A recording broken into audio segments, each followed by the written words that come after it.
Breakup. কলেজের বেতন দিতে পারি না যে ছেলে, সেই ছেলের কোনো অধিকারই নেই আমার সাথে রিলেশন করার। একটা ঘড়ি আর কিছু কাগজের প্রেমপত্র আবরাজের মুখে ছুঁড়ে চলে যায় রায়। 3 মাস, মাত্র 3 মাস রিলেশন ছিল ওদের। মূলত রায়ই প্রপোজ করেছিল আবরাজকে। ছেলেটা কঠিন ধাতুতে তৈরি, না হলে রায়কে অপমান করে দিতে বিনা সংকোচে। হয়তো ভাগ্য বিড়ম্বনাকে আপন করেই মেয়েটাকে অপমান করেনি। কলেজের অন্যতম মেধাবী ছাত্র আবরাজ, সেই সুবাদে কলেজের অনুদান পায়। তবে প্রাইভেট কলেজ হওয়ার দরুন বেতন দিতেই হবে, সে যত ভালো স্টুডেন্টই হোক না কেন। পার্ট টাইম জব করে নিজের খরচ চালাতো ও।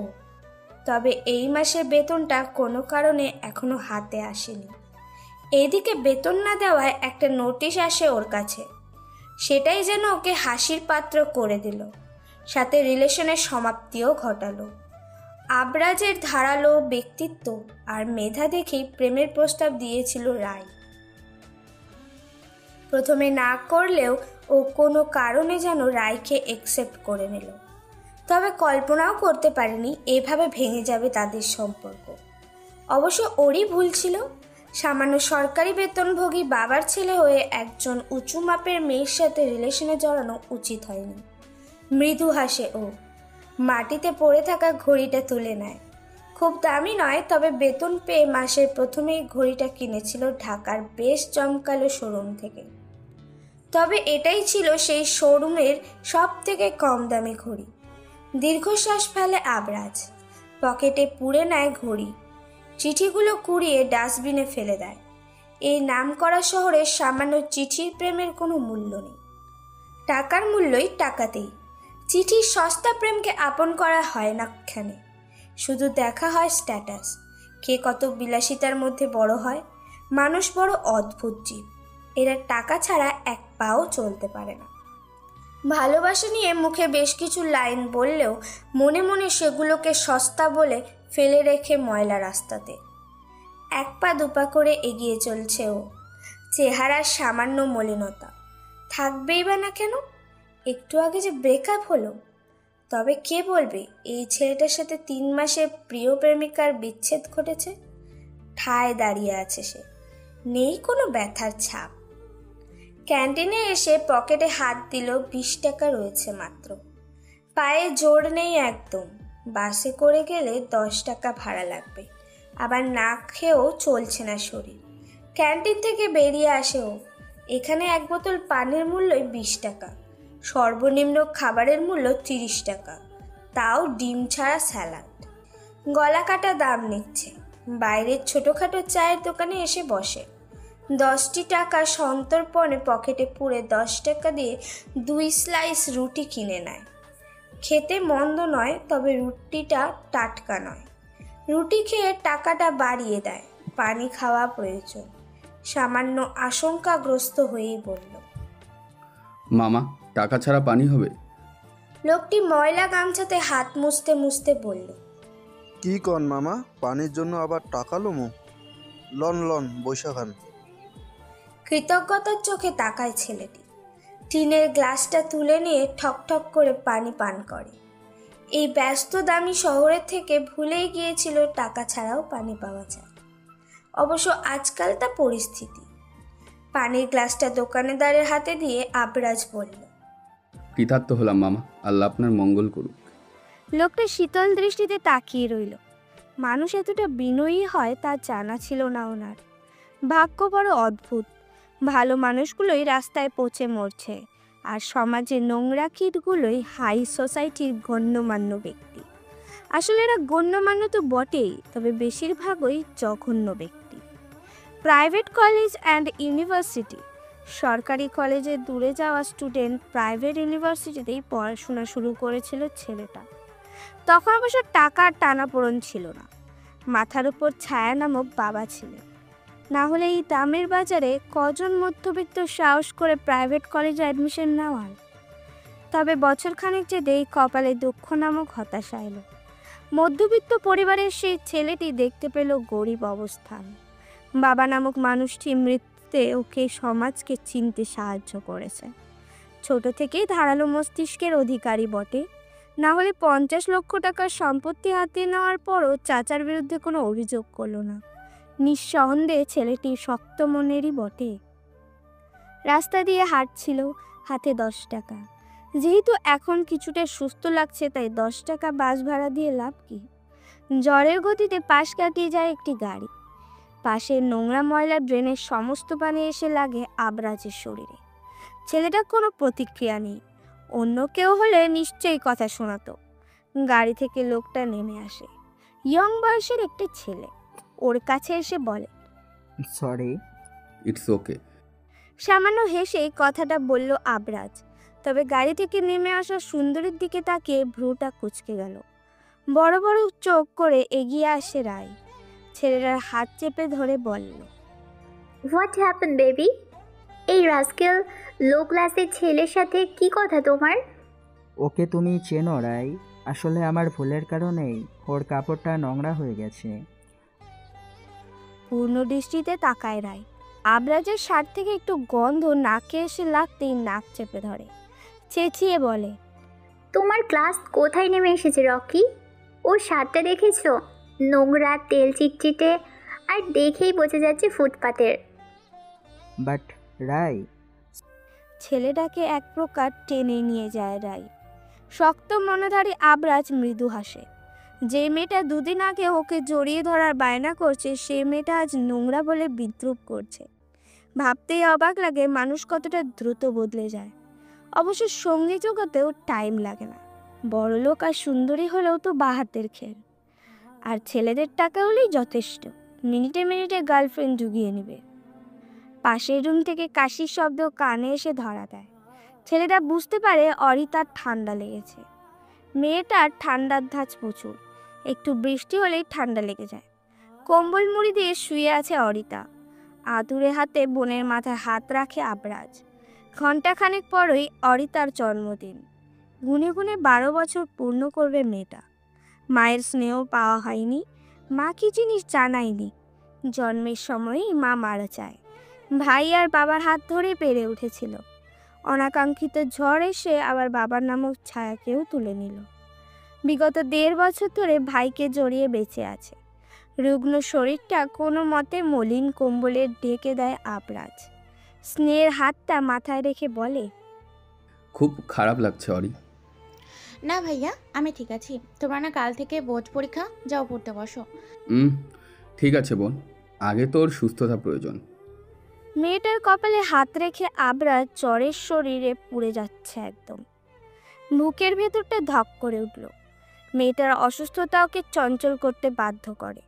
দিকভ্রান্তের মতো এদিক সেদিক তাকায়। কি করবে বুঝতে পারছে না। মলিন শরীর নিয়ে উঠে বসে অরিতা। আবরাজের হাতটা মুঠোবন্দি করে বলে, আমি ঠিক আছি ভাইয়া, তুমি পড়তে বসো, নাহলে অনেকটা দেরি হয়ে যাবে। তোমাকে বেস্ট রেজাল্ট করতে হবে তো। চুপ, একদম পাকা পাকা কথা বলবি না। তুই শুয়ে থাক, আমি আদা চা আর পানি নিয়ে আসছি, কপালে পানি পট্টি দেবো। কিন্তু ভাইয়া। মেয়েটার কথাটা অগ্রাহ্য করে কিচেনে আসে আবরাজ।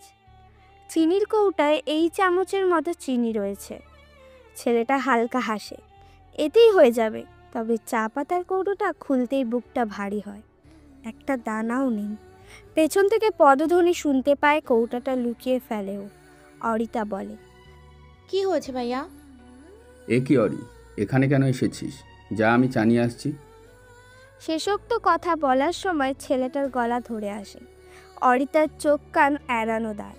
দু চোখের কার্নিশে জমে থাকা পানিটুকু মুছে নিয়ে বলল, আমি চা খাবো না ভাইয়া। কেন খাবি না? মাথাটা নিচু করে ফেলে অরিতা। চোখেতে কান্না আসতে চায়। হাউমাউ করে কেঁদে ফেলে মেয়েটা। শক্ত করে জড়িয়ে ধরে ভাইকে। ক্রন্দনরত অবস্থায় বলল, আমি দেখেছি চা পাতা নেই, তুমি এত ভেবো না ভাইয়া। দীর্ঘশ্বাসটা কোনো মতে লুকিয়ে অরিতাকে বুকে চেপে ধরে। মনে মনে শক্ত হওয়ার মনোভাব পোষণ করে বলে, আরে পাগলি, এর জন্য কাঁদে কেউ? কাল বাদে পরশুই বেতন পাবো, দেখবি সব নিয়ে আসবো। একদম টেনশন করবি না, ভাই আছে তো। আর চা পাতা নেই তো কি হয়েছে, আমি আছি না। ছেলেটার কথায় মর্মটা বুঝতে পারল না অরিতা। চাপা কান্নাটা দমিয়ে অদ্ভুতভাবে তাকালো। তাতেই হেসে কুটি কুটি অবরাজ। হাসি থামিয়ে বলল, আমি আছি মানে এই নয় যে আমাকে চা করে খাওয়াতে হবে। ভাইয়া। আবারও কেঁদে ওঠে মেয়েটি। রক্তক্ষরণ বোধহয় একেই বলে। তীব্র রক্তক্ষরণ হচ্ছে বুকে। অসহায়ের মতো চেয়ে থাকে আকাশের পানে। বুক চিরে বেরিয়ে আসে দীর্ঘশ্বাস। মা বাবা মরা মেয়েটাকে ভালো রাখতে পারছে নাও। মনে মনে প্রশ্ন করে, ভাই হিসেবে কতটা যোগ্য আমি। পরীক্ষা দিয়ে বের হয়েছে আফরাজ। বেশ ধকল গেল ওর উপর। পড়াশুনো কমপ্লিট করে মধ্যরাতে বসে কাজ নিয়ে। পরীক্ষা চলাকালীন সময়টাও ছুটি পেয়েছে ও। তবে বাড়ি থেকে কাজ করতে হবে এমনই নির্দেশনা ছিল। তাই দীর্ঘ 1 মাস ঠিক মতো ঘুম হয়নি। এইচএসসি পরীক্ষাটা বেশ ভালোই পার করেছে। মোটামুটি ভালোই রেজাল্ট হবে। ভাগ্য ভালো থাকলে টপও করতে পারে। কড়া রোদ্দুর আজ। ফাইলটা উঁচু করে হেঁটে চলেছে ছেলেটা। পাশের দোকানে রাখা ছোট্ট টেডি বিয়ারটা ওর মন কেড়ে নেয়। মাথায় আসে অরিতার কথা। আজ বাদে কাল মেয়েটার জন্মদিন। আগেরবার শোকেই দিন পেয়েছে, কোনো উপহার দেওয়া হয়নি। তবে আজ ইচ্ছে হচ্ছে খুব। পকেট হাতড়ে বুঝতে পারলো টেডি বিয়ারটা কেনার মতো টাকা নেই ওর। মনটা বিক্ষিপ্ত হয়ে গেল মুহূর্তে। কত শখ করেছিল, তবুও দোকানে গিয়ে সফট টয়ের দাম জিজ্ঞাসা করলো। দোকানদার জানালো 450 টাকা। 330 টাকা আছে ওর কাছে। এখান থেকে হেঁটেই বাসা যেতে হলে সন্ধ্যা নেমে যাবে। তাই 30 টাকা রেখেই যা কেনার কিনতে হবে। 300 টাকা দিয়ে চকলেট বক্স কিনতে গিয়েও কিনল না। অরিতা অন্য সব বাচ্চাদের মধ্যে চকলেট পছন্দ করে না। সফটওয়্যার পেলে বেশ খুশি হবে। ছেলেটা যেন কিছুতেই মনে শান্তি পাচ্ছে না। ধীর পায়ে রাস্তার মোড়ে এসে দাঁড়ালো। মনে মনে প্রতিজ্ঞাবদ্ধ হলো কোনো কাজই ছোট নয়। তারপরই এগিয়ে গেল হোটেলের দিকে। দোকানদার বেশ চেঁচাচ্ছেন। অর্ধ শতাব্দী মানুষের ভিড় জমেছে এখানে। তবে বাসন মাজার লোক আসেনি আজ। সেই কারণে কাজে ব্যাঘাত ঘটেছে। কাপা স্বরে দোকানদার এসে দাঁড়ালো। লোকটা এক পলক তাকিয়ে আবারও কাজে মত্ত হলো। চপ ভাসতে ভাসতে বলল, এই রেন্টু, কই গেলি তুই? দুটো প্লেট নিয়ে আয়। পরক্ষণে ক্ষীণ গলাটা নরম করে বলল, আপনাকে কি দিব স্যার? চিকেন চপ দিব নাকি চিকেন ফাও? ছেলেটা ভারী অবাক হলো। নিজেকে যথারীতি সামলে নিয়ে বলল, একটা কাজের দরকার। যদি আপনার আপত্তি না থাকে তাহলে বাসন মাজার কাজটা কি দিতে পারেন? গায়ে কলেজ শার্ট। লোকটা যেন বিশ্বাস করলো না ওকে। খিটখিট করে হেসে উঠল। রসিকতার কণ্ঠে বলল, বুঝছি স্যার, আপনি মজা করছেন। এখন বলেন কি নেবেন? না আমি মজা করছি না, আমি সিরিয়াসলি। দয়া করে আমাকে কাজটা দিন না। এদিকে লোকজন তাড়া দিচ্ছে। অপেক্ষা করতে করতে কয়েকজন উঠেও গেল। লোকটা তাদের বসতে বললে তারা জানালো যে দোকানে প্লেটের পর্যাপ্ত নেই। সে দোকানে বসে থেকে কোনো লাভ নেই। দীর্ঘশ্বাস টেনে লোকটি আবার শুধালো, আপনার কি সত্যি মজা করছেন না? আমি মজা করছি না। ভ্রুকুটি করে তাকায় লোকটি। হাতের ইশারায় রন্টুকে ডাকে। গামছা দিয়ে কপালের শেষ বিন্দুটুকু মুছে রন্টু বলল, কোন স্যার? এই ছেলেটাকে বাসন পরিষ্কার করার জায়গায় নিয়ে যাও। হা হয়ে যায় রন্টুর মুখ। আবরাজকে আগাগোড়া দেখে বলল, কি কইতেছেন স্যার? এ তো কলেজ স্টুডেন্ট, তাও বড় বড় কলেজের। আহ, যা কয়েছি তাই করো তো। হো যাইতেছি, আপনি আসেন আমার সাথে। কৃতজ্ঞতায় মাথাটা নিচু করে আবরাজ। দোকানদার অবাক হয়ে তাকিয়ে থাকে। এটা কি সত্যি? হাতে 200 টাকা পেয়ে ভারী আনন্দ অনুভব হচ্ছে ছেলেটার। মাস শেষ হতেই টাকা পয়সার শূন্যের খাতায় নেমেছে। পরীক্ষার জন্য কতগুলো টাকা দিতে হলো। সব কিছু মিলিয়েই যেন চলছিল না। বোনের জন্য সফটওয়্যার কিনতে পেরে বেশ শান্তি অনুভব হলো। রিক্সা নিয়ে বাসা এলো। কতদিন পর রিক্সাতে উঠলো, ঠিক ঠাউর হচ্ছে না হবে কি করে। রোজই 4-5 কিলোমিটার হেঁটে আসে ও। হাতে বই নিয়ে পড়াশোনা করতে করতে এগিয়েছে রাস্তার ফুটপাত ধরে। কথায় আছে, কষ্ট করলে সফলতা আসে, আর পরিশ্রমে নাকি বিফলে যায় না। তেমনই এক সফলতার অপেক্ষায় রয়েছে ছেলেটা। সামান্য 450 টাকার একটি সফটওয়্যার কাউকে এতটা আনন্দ দিতে পারে, তা ছিল কল্পনার অতীত। অরিতার মাথায় চুমু খেয়ে আবরাজ। একটু আগে ঠিক 12টার সময় জন্মদিনের শুভেচ্ছা বার্তা ও সফটওয়্যারটি উপহার দিয়েছে আবরাজ। তখন থেকে কতবার থ্যাঙ্কস বলেছে জানা নেই ছেলেটার। মেয়েটার চোখ দুটো চকচক করছে, খুব ভালোবাসে ভাইকে। ঠিক তখনই মনে পড়লো মাস শেষের দিকে 12 বছরের এই কিশোরীর মস্তিষ্ক বুঝতে পারে টাকা কতটা প্রয়োজনীয় ছিল। মুহূর্তে মুখ ভরে এক রাশ কালো মেঘ জমল। আবরাজ বুঝতে পারল না হঠাৎ মুখটা গোমরা করার কারণ। আদুরে কণ্ঠে শুধালো, কি হয়েছে অরি? এটার দাম কত ভাইয়া? উপহারের দাম জিজ্ঞাসা করতে নেই বোন। সব টয়টা নাড়িয়ে দেখে মেয়েটা, দামটা ভেবে বলল, 400 থেকে 500 টাকা তো হবে। এতগুলো টাকা নষ্ট করা উচিত হলো না। নষ্ট কোথায় করলাম? এটার প্রয়োজন ছিল না ভাইয়া, তুমিই আমার কাছে যথেষ্ট। আবরাজকে জড়িয়ে ধরে অরিতা। বাবা মাকে খুব মনে পড়ছে ওর। সৃষ্টিকর্তা ওর থেকে বাবা মাকে তুলে নিয়েছেন, তবে ফেরেশতারূপী ভাইকে দিয়েছেন, যেই ছেলেটা দুনিয়া তোলপাড় করা ভালোবাসা দিয়ে আগলে রাখে ওকে। আকাশে অর্ধচাঁদ বিষণ্ণ রাত্রিটাকে উপভোগ করছে আবরাজ। পাশেই শুয়ে আছে অরিতা। জন্মদিনের দিনেও মেয়েটার চোখের পানি ঝরালো। তেমনই কিছু দিতে পারেনি ওকে, তবুও মেয়েটা বলল, তুমি আমার পৃথিবীর সেরা ভাই। আনমনে হেসে ওঠে আবরাজ। সার্থকতা বোধহয় একেই বলে, অন্তর থেকে স্বস্তি নেমে এসে। জীবনে কতটা কি হারাতে হবে জানা নেই, তবে বোন নামক প্রাপ্তিটা যেন কখনোই না হারায়, এই প্রার্থনাই থাকবে।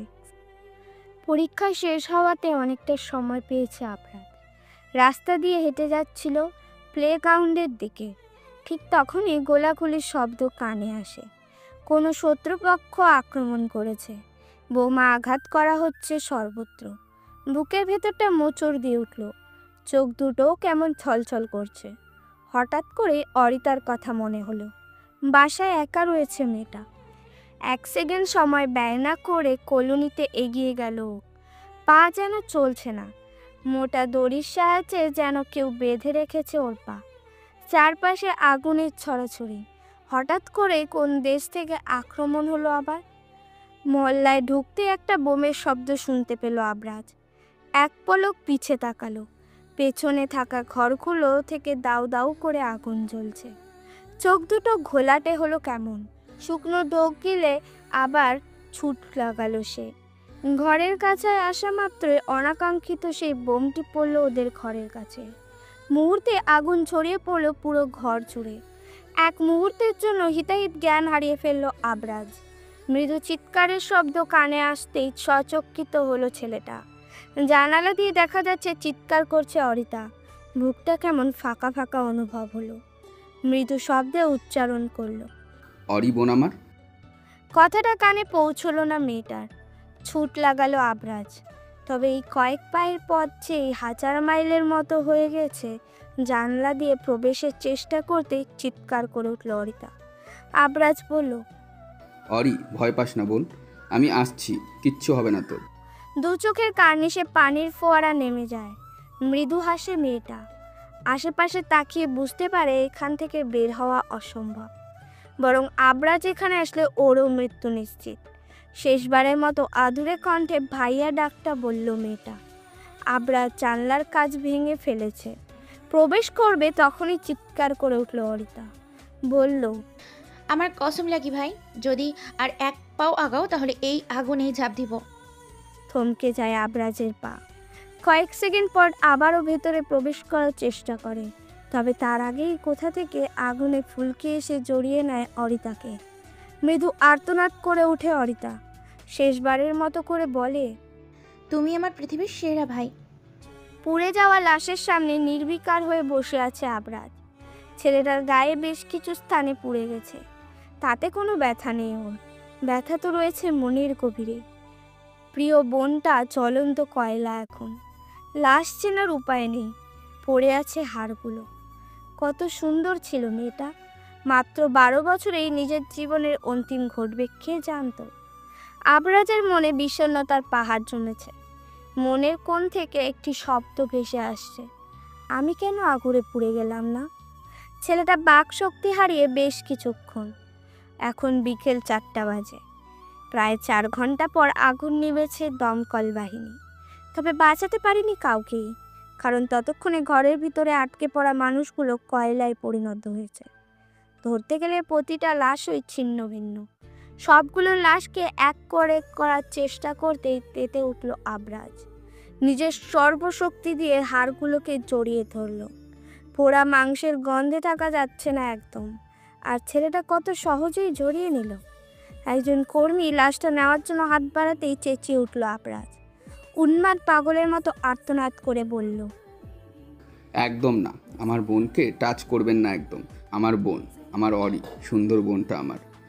ছেলেটা দুচোখ পেয়ে অশ্রুধারা নেমেছে। ক্রন্দনরতা অবস্থাতে ছেলেটাকে বিক্ষিপ্ত দেখাচ্ছে। সুন্দর মুখখানি বেশ নেতিয়ে পড়া গোলাপের মতো দেখাচ্ছে। জামা কাপড়ে ময়লা আর শুকিয়ে যাওয়ার রক্তের ছোপ ছোপ দাগ। মেয়েটির লাশকে ছাড়বেই না ও। কর্মীটা উপায় না পেয়ে ছেলেটিকে সরানোর চেষ্টা করলো। একা না পারায় অনেকগুলো মানুষ এসে সরানোর চেষ্টা করলো। সৃষ্টিকর্তা যেন প্রাণ ভরে সমস্ত শক্তি প্রদান করে দিয়েছে আবরাজের দেহে। কিছুতেই ছেলেটিকে সরাতে পারছে না আর কেউ। আর্তনাদ করে বলছে ও, আমি যেতে দিব না আমার বোনকে। আমার বোন আমার সাথে থাকবে। আজ আমার বোনের জন্মদিন, দিব না যেতে। একজন পুলিশ কর্মকর্তা ছেলেটার পিঠে লাঠি দিয়ে আঘাত করলো, তবুও পারছে না ছাড়াতে। বা হাতের আঘাত পড়তেই ছেলেটার হাত ফসকে গেল। চিৎকার করে বলল, আমি তোকে বাঁচাতে পারলাম না বোন। পৃথিবীর সেরা ভাই হতে পারলাম না রে, পারলাম না তোকে বাঁচাতে। ক্রন্দনরত অবস্থাতেই মাটিতে লুটিয়ে পড়ল আবরাজ। কোনো মেঘের দেশ থেকে ভেসে আসলো আরিতার খিলখিল হাসি। চোখ বন্ধ করার আগে একটাই শব্দ কানে আসলো, আমার পৃথিবীর সেরা ভাই তুমি। 8 দিন পর পূর্ণ জ্ঞান ফিরল ছেলেটি। এই 8 দিনে বহুবার জ্ঞান ফিরেছে। প্রতিবারই অরি অরি বলে চিৎকার করে আবার অচেতন হয়ে পড়েছে। মনের প্রতি প্রগাঢ় ভালোবাসা সবাইকে মুগ্ধ করেছে। তবে হায়, এ যন্ত্রণা কখনো লাঘব হয়? মাথাটা চেপে ধরে ছেলেটি। কেমন ভারী ভারী মনে হয়। ঘাড় ব্যথায় নড়ানো যাচ্ছে না। মনে হচ্ছে কোনো শক্তপোক্ত ঝোলা চাপানো। ঘাড় যেন এখনোই বেঁকে যাবে। ডান হাতটা বেদের সিটের সাথে ঘষা লাগতে আ বলে আর্তনাদ করে উঠল ছেলেটা। অনেকটা পুড়ে গেছে। ছেলেটার আর্তনাদ শুনে ছুটে আসে নার্স। বিগত দিনগুলোতে বেশ পাগলামি করেছে আবরাজ, সেই কারণে নার্সটি ভয় পেয়ে যান। ছুটে যান ডাক্তারের কাছে। কয়েক মুহূর্ত নিয়েই আসেন দুজন স্টাফকে। তবে আজ পাগলামি করছে না ছেলেটা। কেমন যেন হয়ে গেছে। দেহে শক্তি নেই বললেই চলে। স্যালাইনের মাধ্যমে বেঁচে আছে। মৃদু ঘাড় ঘুরিয়ে দেখে কয়েক জোড়া চোখ তাকিয়ে আছে। ছেলেটা বোঝার চেষ্টা করে বিষয়টা, তবে ঠিক ঠাউর করতে পারে না। আশেপাশে তাকিয়ে বুঝতে পারলো এটা হসপিটাল। ধীর পায়ে নামতে যেতেই একজন নার্স বলল, আপনি অসুস্থ, এখন উঠবেন না। নার্সের দিকে তাকিয়ে রইল আবরাজ। হাতের ইশারায় ক্যানেল খুলতে বলল। নার্স খুলে দিলেন। হাতটা ওঠানামা করলো ছেলেটি। প্রচণ্ড ব্যথা অনুভব হয়। হাত বোধহয় অবশ হয়ে গেছে। 3 ঘন্টা পর নিজের অতীতটা মনে পড়ে ওর। নিজ ব্যক্তিত্বকে ফিরে পেল ও আবেগে আর অনুভূতিতে লুকাতে অক্ষম হলো ছেলেটি। কেঁদে উঠল পুরো হসপিটালের সম্মুখে। একজন ডাক্তার ছেলেটির মাথায় হাত বুলিয়ে বললেন, শান্ত হও বাবা, শান্ত হও। স্যার, আমার বোন মাত্র 12 বছর, ওর জন্মদিন ছিল সেদিন। মেয়েটা একা করে চলে গেল। মাথাটা চেপে ধরে ধপ করে বসে পড়ল। বেশ কিছু সান্ত্বনার বাণী শুনতে হলো ওকে। তবে সান্ত্বনা কি জীবন চলে? পোড়া বাড়ির কাছে এসে দাঁড়ালো ছেলেটি। হায় রে মানুষ! বিধ্বস্ত বাসাতে দেখে মৃদু হাসল। এই বাসাতে জড়িয়েছিল ওর পুরো পরিবারের স্মৃতি, শেষ সম্বল যাকে বলে। সরকারের থেকে সামান্য কিছু টাকা প্রদান করা হয়েছে ঘরের ক্ষতিপূরণ হিসেবে। টাকাগুলোর দিকে তাকিয়ে আছে ছেলেটি। জীবন কতটা অদ্ভুত। চারপাশ থেকে আর্তনাদ শোনা যাচ্ছে। কেউ পরিবারের মানুষ হারিয়ে, কেউ বা ঘর বাড়ি হারিয়ে। চাপা আর্তনাদগুলোই ভরা সন্ধ্যাতে অশরীরী চিৎকার মনে হচ্ছে। কয়েকটা পুরনো ল্যাম্পপোস্টের আলোতে হেঁটে চলেছে ছেলেটি। হাঁটতে হাঁটতে পায়ের নিচে কিছু একটা ঠেকে যায়। মাথাটা নিচু করে দেখে খবরের কাগজ। কাগজটি এড়িয়ে যেতে গিয়েও পারল না। কারণের হেডলাইনে ঝলমল করছে সেই দিনের সেই ঘটনা। না চাইতে দু চোখ ভরে উঠল, কাপা হাতে খবরের কাগজটি তুলল। বড্ড যন্ত্রণা হচ্ছে। আলগোছে পকেটে তুলে নিল কাগজটি। পথিমধ্যে আবারও থমকে গেল। গুটি কয়েক মানুষের আওয়াজ কানে আসছে। একটি কথা ছিল এমন, টাকাটা পাইছিস? আমাদের কাজ এবার পরের কলোনিতে বোমা আঘাত করা।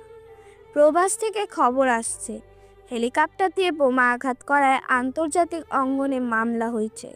এবার দেশের অভ্যন্তরীণ থেকেই যা করা করতে হবে। ছেলেটির দু চোখে জ্বলন্ত দাবানল, রক্তচক্ষু দুটোতে হালকা পানি। দেশদ্রোহী এই হারামির জাতের জন্যই এতগুলো প্রাণ চলে গেল। শরীরে তেমন শক্তি নেই, তবুও এগিয়ে গেল ছেলেটা। হাতে মোটা শক্ত পাইপ। আবরাজের দিকে তাকিয়ে লোকগুলো বলল, ওই কে তুই? কুত্তার বাচ্চা, দেশ থেকে দেশের ক্ষতি করিস, দেশদ্রোহী মির্জাফর। পাইপ দিয়ে একজনের গায়ে আঘাত করে বসে ছেলেটা। সবাই মিলে চেপে ধরে আবরাজকে। ছেলেটা এতগুলো লোকের সাথে পেরে ওঠে না। মাথায় আঘাত পড়তেই লুটিয়ে পড়ে মাটিতে। পুলিশের গাড়ির শব্দ আসতেই লোকগুলো পালাতে লাগলো। দুর্বল রক্তাক্ত শরীর নিয়েও আবরাজ বলল, মির্জাফরের বাচ্চা, দেশদ্রোহী, ছাড়বো না তোকে। পুলিশগুলো ছেলেটাকে উঠালো। টলমল শরীর নিয়ে ইশারা করলো ছেলেটা। কয়েকজন পুলিশ সেই দিকে চলে গেল। একজন কর্মকর্তা বলল, কারা ছিল ওরা? দেশদ্রোহী। ছেলেটির গায়ে দুটো ইঞ্জেকশন পুশ করা হলো। এমনিতেই অসুস্থ, তার উপর আবার আঘাত পেয়েছে। শরীরে শক্তি নেই একদম। বড় কর্মকর্তারা এসেছেন আবরাজের সাথে দেখা করতে। ছেলেটা মুখে কুলু পেটে রয়েছে। ওর ধারালো মস্তিষ্ক অনেক কিছুই বুঝতে পারে। এদেশে এখনো কিছু দেশদ্রোহী রয়েছে যারা অভ্যন্তরীণ উপায়ে দেশের ক্ষতি করে যাচ্ছে। অন্য দেশের সাথে হাত মিলিয়ে দেশে লুটপাট করছে। তাই কাউকে বিশ্বাস করা ঠিক নয়। অফিসার আবুল বললেন, সোয়াত আবরাজ তোমার নাম, তাই তো? দুদিকে মাথাটা কাত করে সম্মতি জানালো ছেলেটা। আবুল দীর্ঘশ্বাস ফেললেন। বয়স 50-এর ঘরে। ছেলেটার পাশে এসে বসলেন তিনি। সিগারেট জ্বালালেন ওর সামনে। একটান দিয়ে অফার করলেন সিগারেট খাওয়ার জন্য। হাতটা উঠিয়ে না বলল আবরাজ। দুর্ভেদ্য হাসলেন আবুল। সিগারেটটা শেষ করলেন খুব যত্নে। যাওয়ার পূর্বে ছেলেটার মাথায় হাত রেখে বললেন, জীবনে অনেক বড় সার্থকতা কি জানো? প্রেম ভালোবাসা, সেটা পরিবারের প্রতি হোক কিংবা দেশপ্রেমে। নিজের দেশে কে যে ব্যক্তি ভালোবাসে তাকে আল্লাহ তাআলাও পছন্দ করেন। তোমার জীবনে আপন বলতে এই দেশটাই রয়েছে। নিজের জীবনের পরবর্তী ডাবটুকু দেশের সাথে জোড়ার চেষ্টা করো। লোকটা দরজার কাছে এসে আবারও ফিরে এলেন। অবাক চোখে তাকিয়ে আছে আবরাজ। পকেট থেকে কার্ড বের করে ওর হাতে গুজে দিয়ে বললেন, যে কোনো প্রয়োজনে আমার স্মরণ পূর্ণ হবে। আমি তোমাকে সাহায্য করবো ইনশাআল্লাহ। পারলে আমার কথাটা মাথায় রেখো। তোমার ভেতরে আমি উদ্দীপনা দেখেছি। তুমি পারবে ওই দেশে কিছু অবতীর্ণ শত্রুকে শেষ করে দিতে। এইচএসসি রেজাল্ট প্রদান করা হয়েছে। সর্বোচ্চ নম্বর পেয়ে পাশ করেছে আবরাজ। ছেলেটা খুশি হবে নাকি দুঃখী হবে ঠিক বুঝতে পারছে না। অরিতা সবসময় বলতো ওর ভাইকে বেস্ট রেজাল্ট করতে হবে। তেমনই রেজাল্ট করেছে ছেলেটা। তবে সেই সংবাদ অরিতার কানে পৌঁছলো না। বেশ মনোকষ্ট নিয়ে একগুচ্ছ বেলি ফুল কিনে নিল ছেলেটি। অরিতাকে গণকবর দেওয়া হয়েছে। কবরস্থানের কাছে আসতে মৃদু শিরশির বাতাস এসে ওকে স্পর্শ করে গেল। এক মুহূর্তের জন্য অনুভব হলো ওই স্পর্শ যেন অরিতার ছোট ছোট হাতের স্পর্শ। মেয়েটি প্রায় সময় মাথায় হাত বুলিয়ে দিত ওকে, আর চোখ বন্ধ করে বোনের দেওয়া ভালোবাসা গ্রহণ করত আবরাজ। দীর্ঘ সময় এভাবেই পার হয়ে গেল। কয়েকটা কাকের কাকা ধ্বনিতে ওর ধ্যান ভাঙে। হাসে, কষ্টের হাসিই বটে। কবরের পাশে এসে ফাঁকা ঢোক গেলে অরিতার জন্য দোয়া প্রার্থনা করে, সাথে প্রার্থনা করে সকল কবরবাসীর জন্য। ফুলটা কবরের পাশে রেখেই মাটিতে হাত বুলায়। কাল রাতে বেশ বৃষ্টি হয়েছিল, তাই মাটি ভেজা। ছেলেটার বুক ধক করে উঠল। তার ঠান্ডার সমস্যা ছিল, আজও কি ঠান্ডা লেগে গেল ওর? কবরে হাত বুলাতে বুলাতে বলল, বোন, এই বোন, কেমন আছিস তুই? কষ্ট হচ্ছে খুব? বৃষ্টিতে ভিজে ঠান্ডা বেরিয়েছিস নিশ্চয়ই। তোর অভাগা ভাইয়ের সাধ্য হলো না রে তোকে রক্ষা করার। আর আল্লাহকে কতবার বললাম আমার বোনটাকে নিও না, কিন্তু তিনি তোকে নিয়ে গেল। বেলি ফুল তো তোর খুব পছন্দের, তাই না? দেখ, একদম তত্তাজা ফুল নিয়ে এসেছি। খুশি তো তুই? এই অরি, শুনতে পাচ্ছিস তুই? তোর ভাই সর্বোচ্চ নাম্বার পেয়ে পাশ করেছে রে। তোর সেরা ভাই অরি বোন আমার। আবারও আর্তনাদে ভেঙে পড়ে ছেলেটি। সব পরিস্থিতিতে কঠোর থাকার শক্তি এখন আর নেই ওর। পরিবারের প্রতিটি সদস্যকে হারিয়ে একদমই ভেঙে পড়েছে ছেলেটি। চোখের পানিতে শুকিয়ে যাওয়া মাটিতে আবারও দাগ ওঠে, কাঁধে কারো স্পর্শ পায়। ছেলেটি তাকিয়ে দেখে, তিনি বললেন, শান্ত হও বাবা, শান্ত হও। জীবনটাকে এত ঠুনকো ভেবো না। সৃষ্টিকর্তা প্রতিটি মানুষকে একটি লক্ষ্য দিয়ে পাঠান। তোমাকেও পাঠিয়েছে এমন এক লক্ষ্য দিয়ে। আপনি? কবরস্থান দেখাশোনা করি আমি, পাশেই ছিলাম। রোজ অনেক মানুষ কান্না করে এখানে, তবে তোমার আর্তনাদ শুনে না এসে পারলাম না। বৃদ্ধ লোকটি শ্বাস ফেললেন, ভারী গরম এক নিঃশ্বাস। আবরাজ উঠে দাঁড়ালো, কবরটা আরেকবার দেখল। আমার বোনকে দেখে রাখবেন, মেয়েটা বড্ড ভীতু প্রকৃতির। এলোমেলো পায়ে কবরস্থান থেকে বের হলো আবরাজ। বৃদ্ধ লোকটি ভাষাহীন, নির্বিকার। এমন ভালোবাসা খুবই কমই দেখেছেন তিনি। ভালোবাসার কোনো সীমা নেই, অন্তত অসীম এই প্রক্রিয়া সর্বত্র ছড়িয়ে রয়েছে। কবরস্থান থেকে বেরিয়ে একটি মসজিদে আসে, নামাজ পড়ে এখানেই অবস্থান করে। কয়েক মাস ধরে এখানেই থাকছে ছেলেটা। দুপুরে নামাজ শেষ করে খাওয়ার জন্য বের হয়েছে, তখনই চোখে পড়ে একটি মেয়েকে। মুখে মাস্ক লাগিয়ে ছুটছে, দেখে মনে হচ্ছে পেছনে কোনো লোক লেগেছে। আবরাজ নিজেকে দমিয়ে রাখতে পারল না, ছুটে গেল ওই মেয়েটির দিকে। একটু দূরে এসে হাঁপাচ্ছে মেয়েটি, আবরাজও হাঁপাচ্ছে। পেছনে ঘুরে ওকে দেখে বলল, কি চাই? আপনি এবার ছুটছিলেন কেন? কেউ তাড়া করছে আপনাকে? ওহো, এর জন্য এসেছেন? হ্যাঁ। মাস্কটা খুলে ফেলল মেয়েটি। নির্লিপ্ত তাকিয়ে রইল আবরাজ।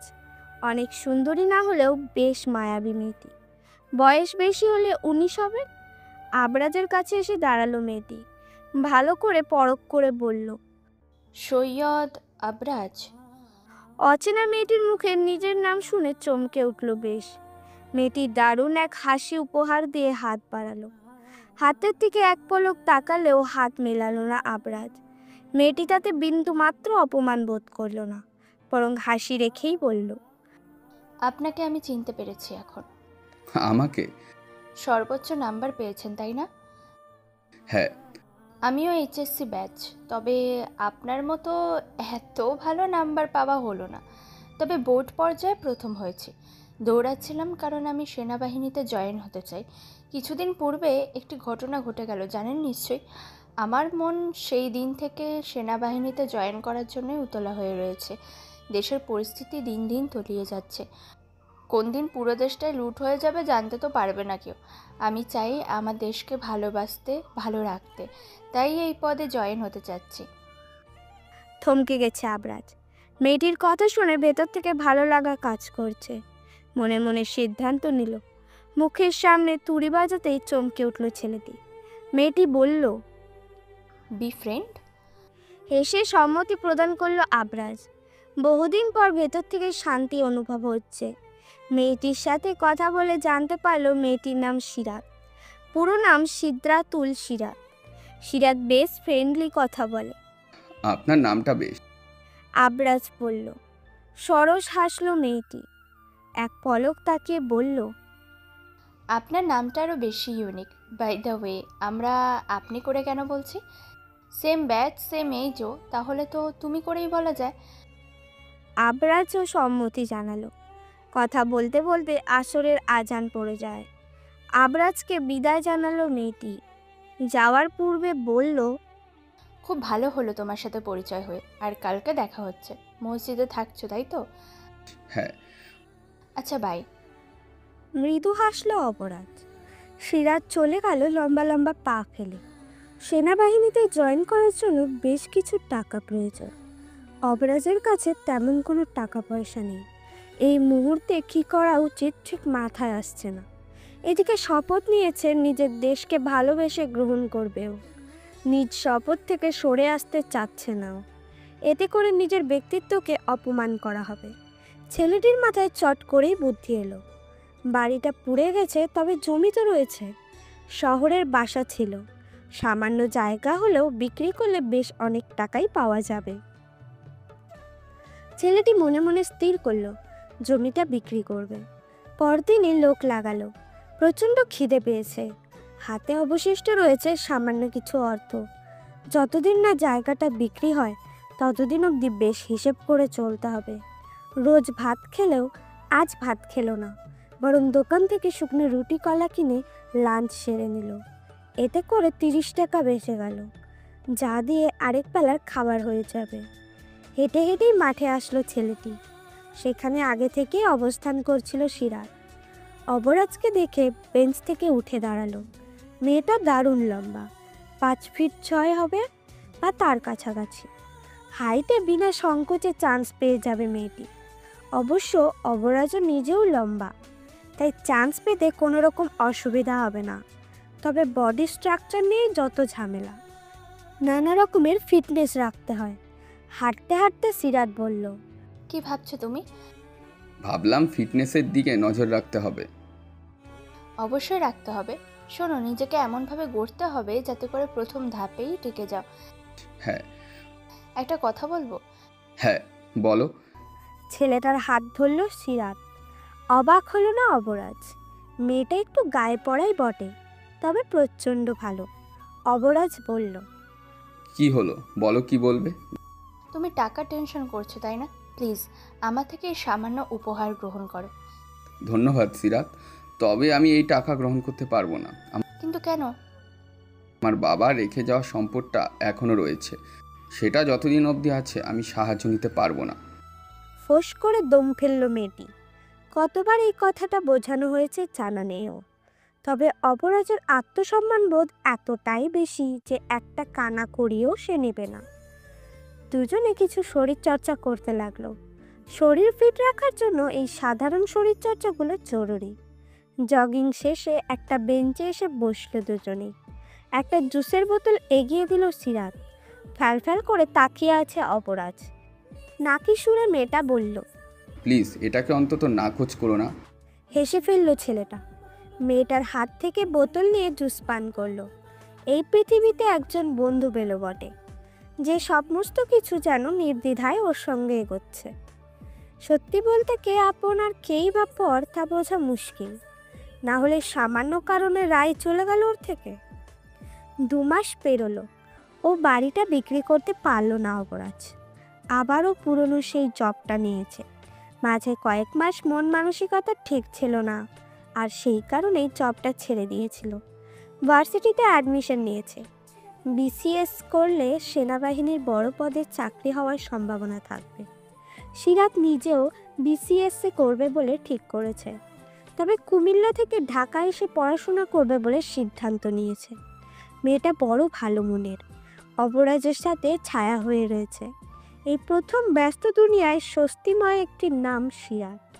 অত্যন্ত অপরাজের কাছে তেমনই লাগে। কিছু কাগজপত্রের জন্য কলেজে গেল ছেলেটা। তখনই দেখা হয় রাইয়ের সাথে। মেয়েটা বেশ অনেক শুকিয়ে গেছে, মুখের সেই মাধুর্যতা নেই। কেমন যেন লাগছে দেখতে। হতাশাগ্রস্ত হয়ে অন্য দিক ফিরে হাঁটা লাগায় অপরাজ। ঝড়ের বেগে এসে পথির মধ্যেখানে বাধা দিল রায়। ঠোঁটের কোণে সামান্য হাসির রেখা। অপরাজের দিকে তাকিয়ে বলল, কেমন আছো তুমি? ভালো। আমাকে জিজ্ঞেস করবে না? নিশ্চয়ই ভালোই আছো। মেয়েটা সামান্য হাসলো, চোখে মুখে দুঃখের ছাপ। তবে কেন সেটা মেয়েটিকে প্রশ্ন করতে ইচ্ছে হয় না। আগাতে চাইলে হাতটা ধরে ফেলল রায়। বলল, আমাকে মাফ করে দিও অবরাজ, আমি আসলেই ভুল করেছি, খুব বড় ভুল করেছি। মাফ চার কিচ্ছু নেই রাই। মেয়েটা ডুকরে কেঁদে ওঠে। ক্রন্দনরত মুখে লাল লাল দাগের ছোপ। মায়া হয় ওর, তাই হালকা হাতে মেয়েটির মাথায় হাত বুলিয়ে বলে। কাঁদছো কেন? নাক টেনে তাকায় রায়, চোখে মুখে বিদ্রুপের হাসি, তবে সে বিদ্রুপ নিজের জন্য। আমি ভুল করেছি আবরাজ, রকি আমাকে ঠকালো, অন্য মেয়েকে বিয়ে করবে এখন। কেঁদো না, আরও ভালো কাউকে পাবে তুমি। ভালো কাউকে পাবো? হাসালে আমায়, আমি প্রেগনেন্ট।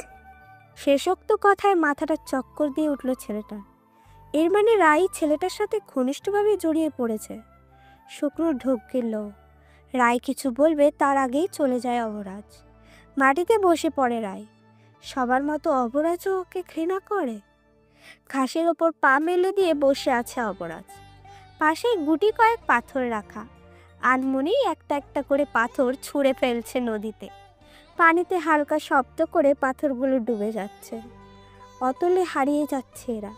বেশ অনেকক্ষণ ধরে ছেলেটার হেয়ালিপনা দেখে চলেছে সিরাত। এবার প্রশ্ন করা উচিত, তাই ধপ করে পাশে বসলো। অথচ অবরাজের ধ্যান ভাঙল না। মেয়েটা ভ্রু সামান্য কুঁচকে গেল। বলল, কি ভাবছো? কোনো উত্তর করল না অবরাজ। ওর ধ্যান জ্ঞান সমস্ত কিছু পৃথিবী থেকে বেরিয়ে কল্পনার জগতে মেতেছে। হালকা হাতে ধাক্কা দিতেই সচকিত হয় ছেলেটা। সিরাতকে বসে থাকতে দেখে লম্বা হেসে বলল, কখন এলে? অনেকক্ষণ হলো। আচ্ছা। কি হয়েছে তোমার? আরে কিচ্ছু হয়নি। দীর্ঘশ্বাস লুকিয়ে কথাগুলো বলল অবরাজ। তবে মেয়েটা অনেক চতুর বটে, তাই বুঝে গেল অবরাজ লুকাতে যাচ্ছে বিষয়টা। দুজনেই নীরবতা পালন করলো। গোধূলিবেলার শেষ প্রহরে এসে অবরাজ বলল, কি অদ্ভুত দুনিয়ার নিয়ম। প্রেমিকের কাছে নিজেকে ন্যস্ত করে দিতে একটুও বুক কাঁপে না, ভাবে না ইনি ফিউচারে কি হবে। পরে যখন ধোকা খায় তখন কেঁদে বুক ভাসায়। এত সফট মনের কেন হয় মেয়েরা? সামান্য মিষ্টি কথায় ভুলে যায়। কয়েক মুহূর্ত চুপ করে থেকে সিরাত উত্তর করল, এই ভুলের জন্য দায়ী কারা বলো তো? এই ভুলের জন্য দায়ী সে নিজেই। কারণ এমন অপকর্ম করেছে সে, যার ফল নিশ্চিত ভুগতে হবে। হ্যাঁ সেটাই, তবে এর প্রতিকার সম্ভব না। সম্ভব, তবে ধরে বেঁধে সংসার হয়? অবরাজ উত্তর করল না। সত্যি বলতে প্রচণ্ড বাজে অনুভূতি হচ্ছে রাইয়ের জন্য। হাজার হোক একটা সময় দুজনে একটা সম্পর্কে জড়িয়েছিল। একটু হলেও তো ফিলিংস ছিল নিশ্চয়ই। হঠাৎ এসব কেন বললে বলো তো? এমনি বললাম। এক্সারসাইজ করবেন না? আজ সন্ধ্যা দেখব। মৃদু হাসলো অবরাজ। দুজনের মাঝে রয়েছে সামান্য ব্যবধান। এই দূরত্ব বজায় রেখেই সুন্দর এক সন্ধ্যা দেখলো দুজনে। ক্যাফেতে বসে আছে অপরাজ। যার জন্য অপেক্ষা করছে তার আসার কথা ছিল আরও 20 মিনিট আগে, তবে এখনও পৌঁছয়নি। উপায় না পেয়ে কল করতে গেল ছেলেটা। ঠিক তখনই একটি শব্দ কানে এসে বাজল। পেছন ঘুরতেই রকি বলল, সৈয়দ আবরাজ, আপনি তো সে যার সাথে আমার দেখা হয়েছিল কয়েক মাস আগে? হ্যাঁ। হাত মিলালো দুজনে। রকির আচরণ নম্র ভদ্রই বটে, তবে এ কাজ করতে পারে বিষয়টা আকাশকুসুম কল্পনা। কফির অর্ডার করলো অবরাজ। কফি দিতেই চুমুক দিয়ে বলল, সরি, একটু লেট হয়ে গেছে। তাহলে বলুন কোন কারণে জরুরি তলব? আপনি রায়ের ফ্রেন্ড তাই না? হুম।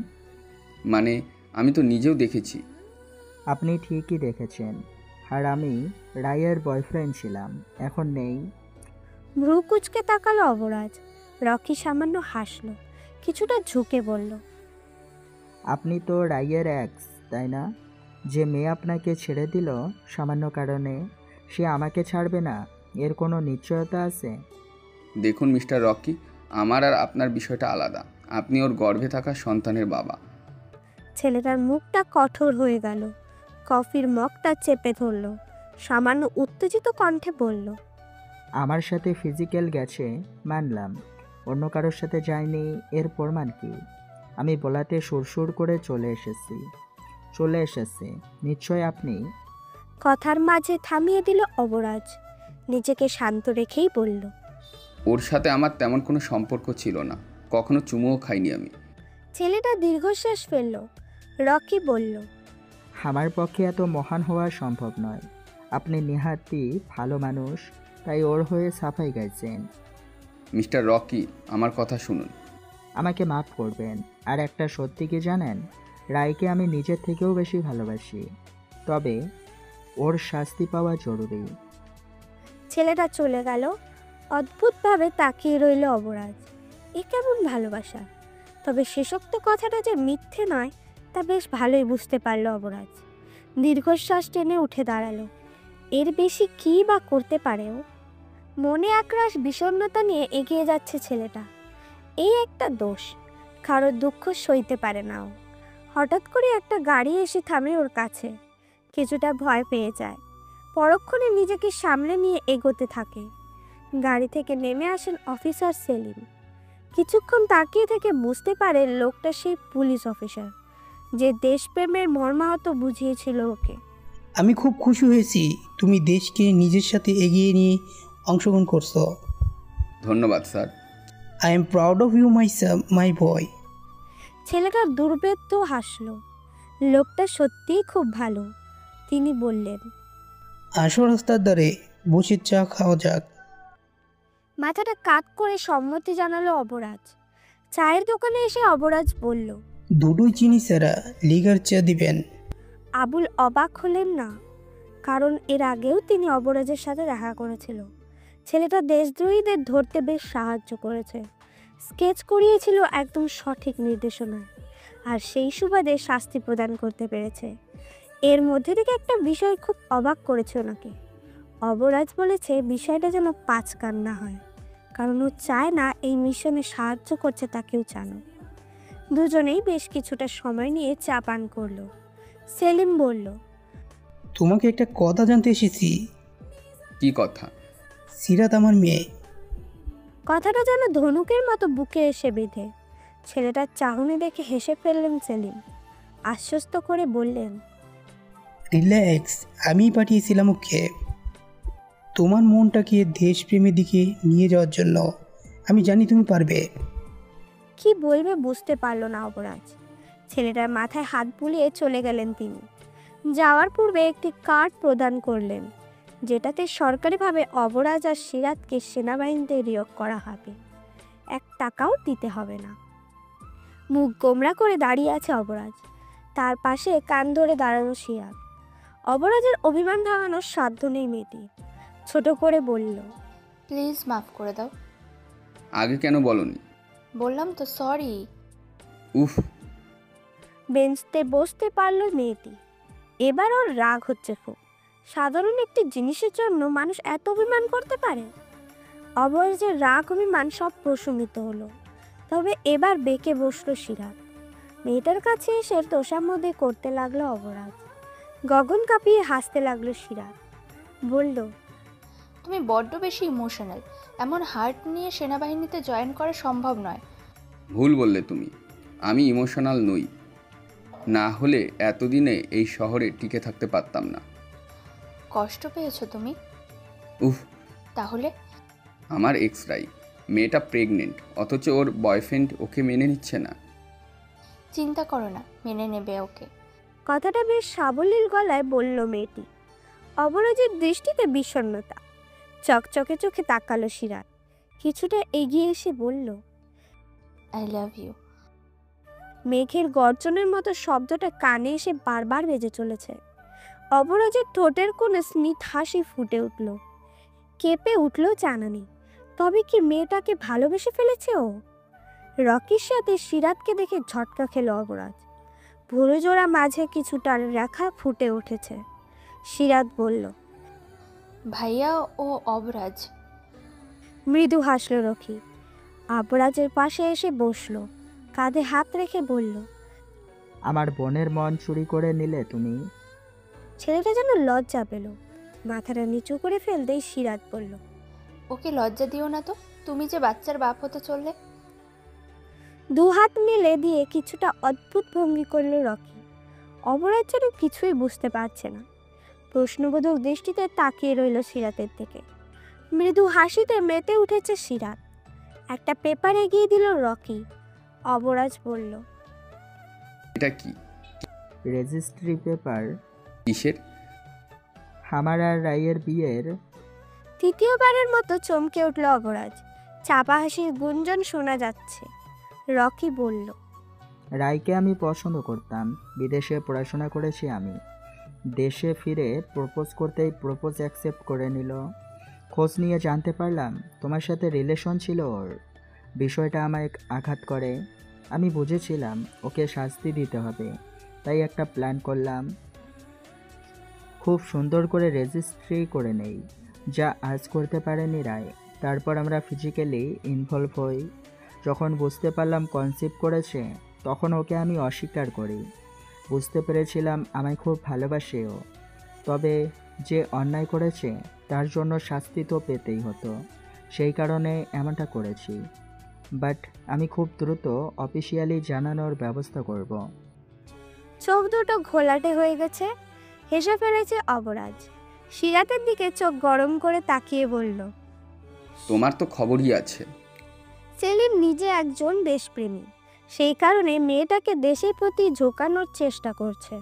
অবশ্য রকির ক্ষেত্রে বিষয়টা ভিন্ন হয়ে যায়, কারণ ছোট থেকেই রকি বিদেশে পড়াশোনা করতে চেয়েছিল, তাই দেশের প্রতি ভালোবাসাটা ঠিকভাবে জন্মায়নি।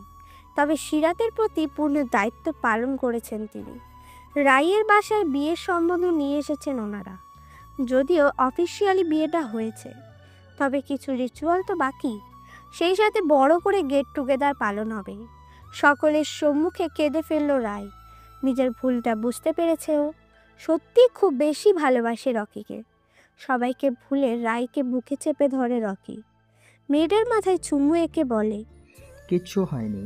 এভাবে কাঁদলে আমার বেবিটাও অসুস্থ হয়ে যাবে। বেবির মাম্মাম কি এমনটা চাও? সবার চোখে খুশির ঝলক। একটু দূরে দাঁড়িয়ে দৃশ্যগুলো দেখে চলেছে অবরাজ। এই সময়টাতে অরিতাকে খুব বেশি মনে পড়ছে ও। দু চোখ ঘোলাটে হয়ে গেল। মৃদু স্বরে পেছন থেকে সিরাত বলল, খুব মিস করছো ওকে?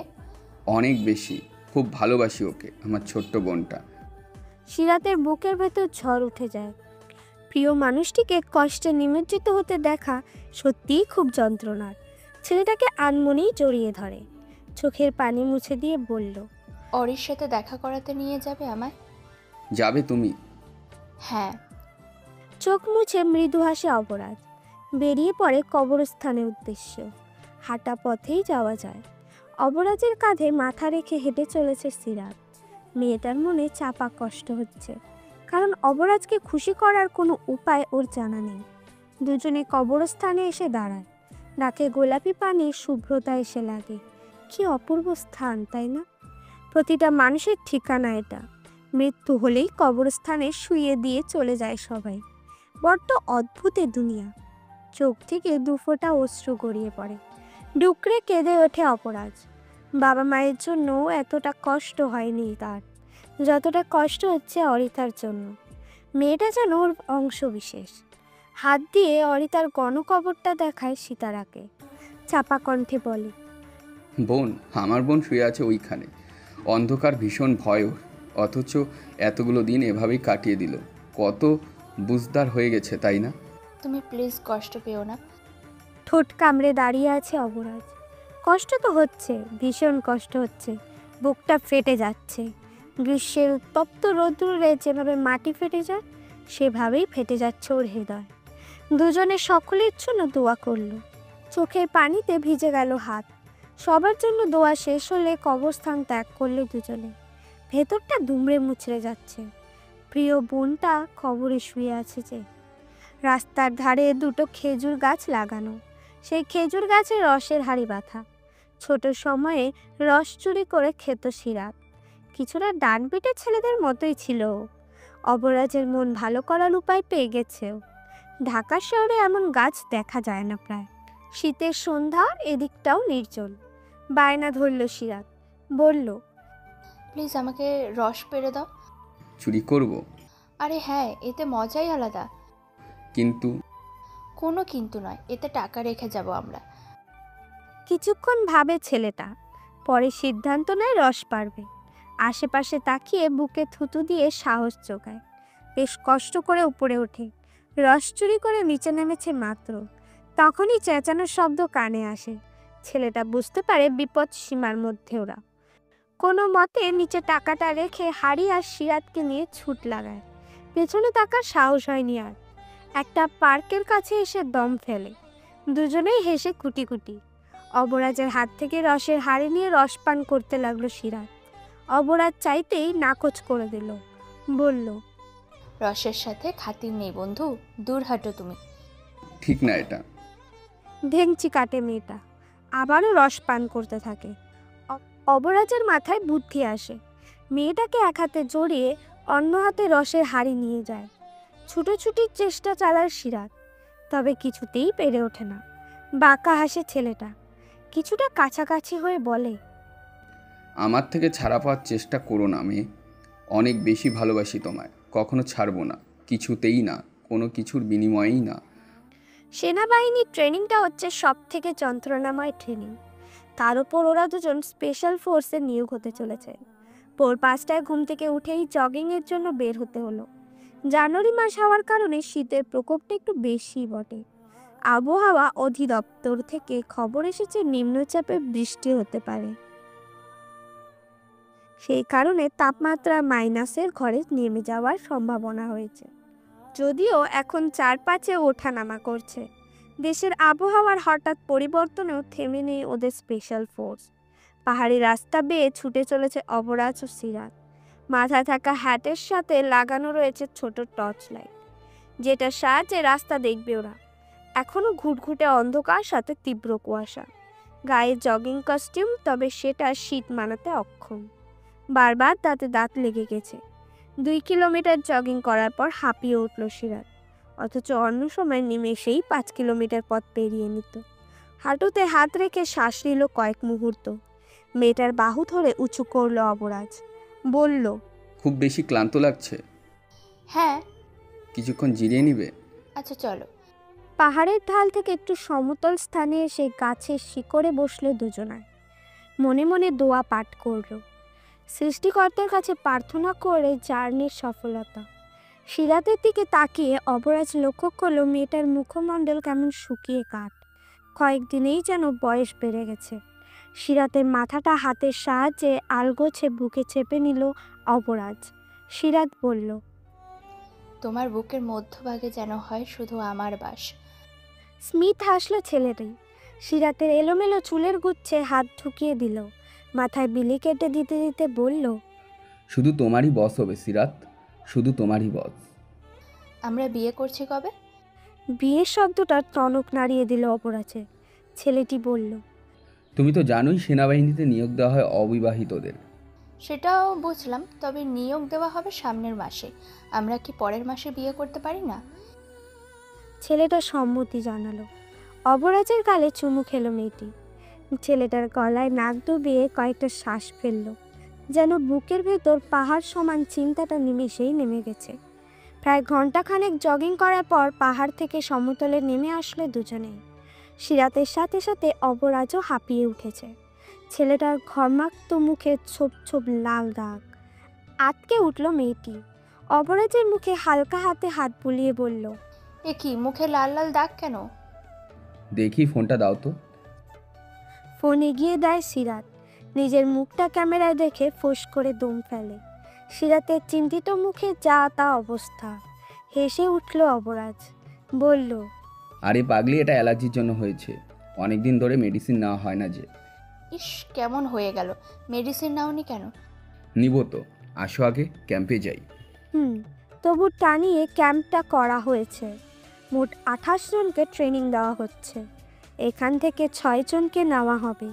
তাই একটু বেশি কসরত করতে হবে, কারণ প্রতিটা মানুষই চরম খাটনি দিচ্ছে। তাঁবুর ভেতরে এসে শুয়ে পড়ে সিরাত। অবরাজ চায় ক্যাম্পিংয়ের প্রধানের কাছে। লোকটি কারোর সাথে চেঁচিয়ে কথা বলছেন। কথা শেষ হতেই অবরাজ বলল, হ্যালো স্যার। হ্যালো মাই বয়, হঠাৎ কি মনে করে? স্যার, ট্রেনিং চলবে কতদিন? দেখা যাক। তবে শোনো, আজ সন্ধ্যাতে একটা বিশেষ পরীক্ষা আছে সকলের। এটা কিন্তু খুবই হার্ড। কেমন পরীক্ষা?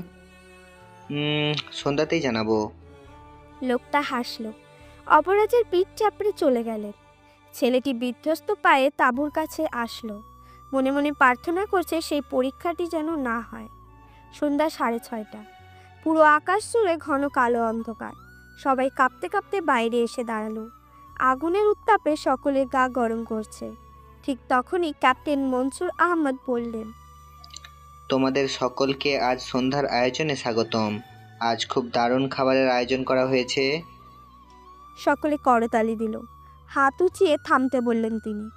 একটা পেপার বের করে বললেন, এই পেপারে রয়েছে একটা বিশেষ ঘোষণা, যা শোনার পর হয়তো সবাই শকড হতে পারো।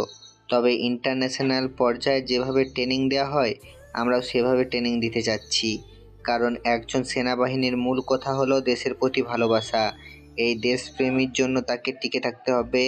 মূলত শক্তপোক্তদেরই সেনাবাহিনীতে নিয়োগ করা হবে, কারণ দুর্বলরা নিজেকেই রক্ষা করতে পারে না, আর তারা অন্যদের রক্ষা করবে কি করে? সকলের মাঝে টানটান উত্তেজনা কাজ করছে। অবরাজের ভেতর থেকে বেরিয়ে আসে দীর্ঘশ্বাস। যা ভয় পেয়েছিল তাই হতে যাচ্ছে। সিরাত এখন কিছু বুঝে ওঠেনি, তাই অবরাজের জ্যাকেট খামচে ধরে বলল, স্যার কি বললেন বলো তো? আজকে আয়োজন দেখেছো?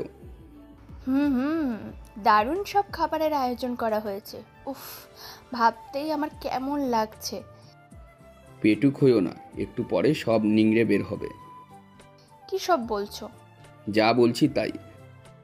দেখ, সিরাত এখনো কিছু বুঝে ওঠেনি, তাই অবরাজের জ্যাকেট খামচে ধরে বলল। থম মেরে দাঁড়িয়ে রইল সকলে। সবার জন্য সুস্বাদু ডিনারের ব্যবস্থা করা হয়েছে। সকলেই পেট পুড়ে খেলো।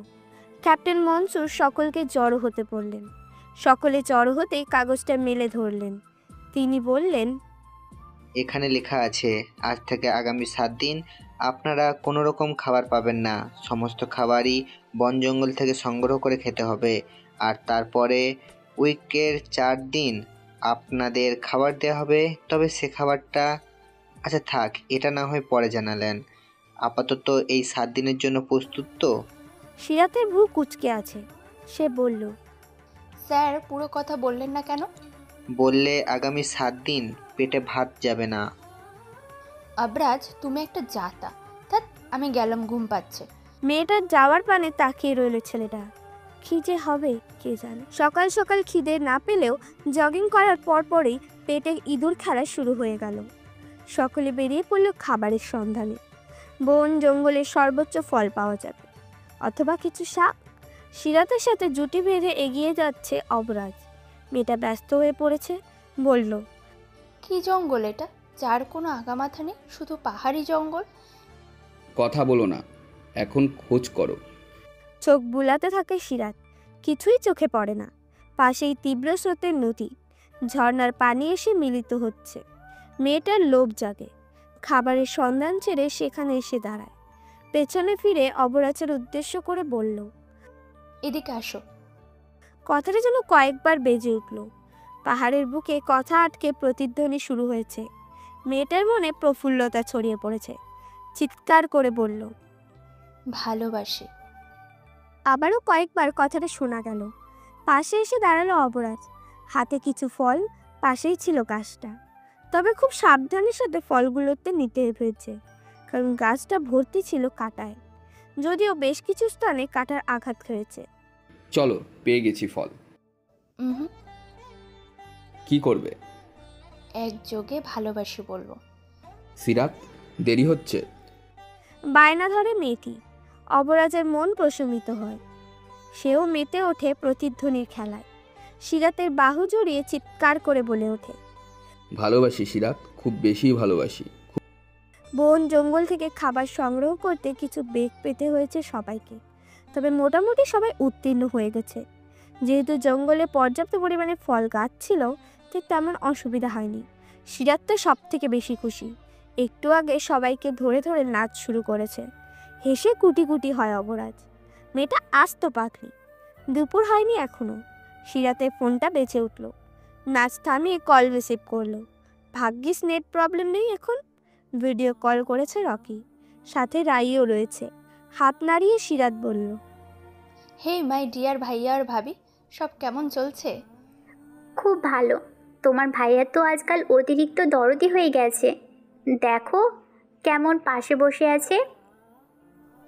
প্রেম চলছে দুজনের। এদিকে আমার ছোট্ট ময়নাটা বাবা মায়ের প্রেম কাহিনী দেখে নিজেই না প্রেম শুরু করে দেয়। সিরাতের কথা হেসে উঠল রকি আর রাই। মুচকি হাসছে সিরাত। ততক্ষণে মেয়েটার সঙ্গী হলো অবরাজ। সকলের সাথে কুশল বিনিময় করে বলল, খুব দ্রুত বাবুকে দেখতে চাই। আমারও তো ইচ্ছে করছে এখনই চলে যাই। আরে থামো ভাই, এখনো কয়েকটা মাস বাকি। আচ্ছা সবাই কথা বলো, আমি চাই। ওকে। কিরে, তোর প্রেম কত দূর? পানি কত দূর গড়িয়েছে ননদিনী। ভাবি প্লিজ। লজ্জা পেল সিরাত। রকি আর রাই দুজনেই স্বস্তিময় একটি দম ফেলল। প্রিয় মানুষগুলো ভালো থাকলে কতটা সুখ অনুভব হয় তা মুখে বলা যায় না। ভালোবাসার কোনো সংজ্ঞা হয় না। সূর্যাস্ত দেখতে দেখতে কথাটা বলল অবরাজ। ঘোর লাগা চোখে তাকালো সিরাত। কিছুটা চেপে বসলো মেয়েটা। অবরাজের গা থেকে অদ্ভুত শুভ্রতা এসে চলেছে। সেই সুবাস নিতেই ব্যস্ত হলো সে। দীর্ঘশ্বাস ফেলল অবরাজ। মেয়েটাকে হালকা হাতে জড়িয়ে ধরল। চোখ বন্ধ করতেই সিরাত বলল, অনুভূতি। ভালোবাসা হলো অনুভূতি। এটাকে অনুভব করতে হয়, কখনো ভাষায় প্রকাশ করা যায় না। রাতের খাবার শেষ হতেই ক্যাপ্টেন মনসুর আহমদের ডাক। সকলে কাঁপতে কাঁপতে জড়ো হলো। একটা কাগজ হাতে নিলেন তিনি। সরকারি নির্দেশনার ফর্ম এটা। এক পলক তাকিয়ে বললেন, সবাই ফর্মটাতে লক্ষ্য করো। তো আমি তোমাদের খুব গুরুত্বপূর্ণ মেসেজ দিতে চলেছি। এটাই তোমাদের সর্বশেষ পরীক্ষা। ইন্টারন্যাশনাল পর্যায়ে কিভাবে ট্রেনিং দেওয়া হয় সবারই জানা। তার মধ্যে থেকে টিকে থাকা লড়াইয়ের জন্য একটা বিশেষ ব্যবস্থা ধার্য করা হয়েছে। সবাই প্রস্তুত? সবাই সম্মতি জানালো। চারপাশে কুয়াশার ঘন আস্তরণ। মনসুর ঘন ঘন শ্বাস নিলেন। পরক্ষণেই মুখে তৃপ্তি এনে বললেন, ভালো খাবার ময়লা জায়গায় ফেলে দেওয়া হবে, সেটা কুড়িয়ে খেতে হবে সবাইকে। 7 দিন চলবে এটা। এখন যারা যারা প্রস্তুত তারা এগিয়ে আসো। কেউ এগোলো না। সবার মধ্যেই চাপা ভয় কাজ করছে। এমন একটা বিষয় যেন কেউই হজম করতে পারছে না। সিরাতের মাথায় হাত। প্রচণ্ড পরিমাণে আশঙ্কাগ্রস্ত। অবরাজের দিকে তাকিয়ে হো হো করে কেঁদে দিল। ছেলেটা এক হাতে জড়িয়ে নিল ওকে। কিছুটা দূরে এসে হাঁটু গেড়ে বসলো। সিরাতের হাতটা নিজের বুকে চেপে ধরে পড়ল। ভালোবাসো আমায়? বিস্ফোরিত চোখে তাকায় সিরাত। এ কেমন ধারার প্রশ্ন? বলো, ভালোবাসো কি আমায়? আবরাজ। কোনো কথা নয়, যেটা প্রশ্ন করেছি সেটার উত্তর করো। প্রচণ্ড ভালোবাসি। আমার জন্য হলেও পারতে হবে তোমায়। মনে করো আমার মাথায় রাইফেল ঠেকানো। তুমি হেরে গেলেই আমার জীবন শেষ। শেষোক্ত কথায় বুক কাঁপুনি দিয়ে উঠল। হাতটা ছাড়িয়ে দূরে এসে দাঁড়ালো। বুকের ভেতর অদ্ভুত শূন্যতা কাজ করছে। ছলছল নয়নে তাকিয়ে রইল অবরাজের দিকে। ছেলেটার ঠোঁটের কোণে স্মিত হাসি। হাত উঁচিয়ে অবরাজ বলল, তুমি পারবে সিরাত। আমার ভালোবাসার জোরে হলেও তোমাকে পারতেই হবে। ছেলেটাকে জড়িয়ে ধরল সিরাত। হুঠার জড়িয়ে ধরা যেন ওর জীবনের অংশ হয়ে আছে। পরদিনই খুব ভোরবেলা উঠে অবরাজ। সিরাত এখনো ঘুমে। তাঁবুর কাছে গিয়ে বলল, সিরাত উঠো, দেরি হয়ে যাচ্ছে। হাই তুলতে তুলতে তাঁবু থেকে বের হলো সিরাত। আর মোড়া ভেঙে নিয়ে বলল, good morning. Good morning. Fresh হবে, চলো। হ্যাঁ। সিরাত অবরাজ। কারো কণ্ঠ শুনে পেছনে ঘুরে তাকালো দুজনেই। একজন কর্মকর্তা দাঁড়িয়ে আছেন।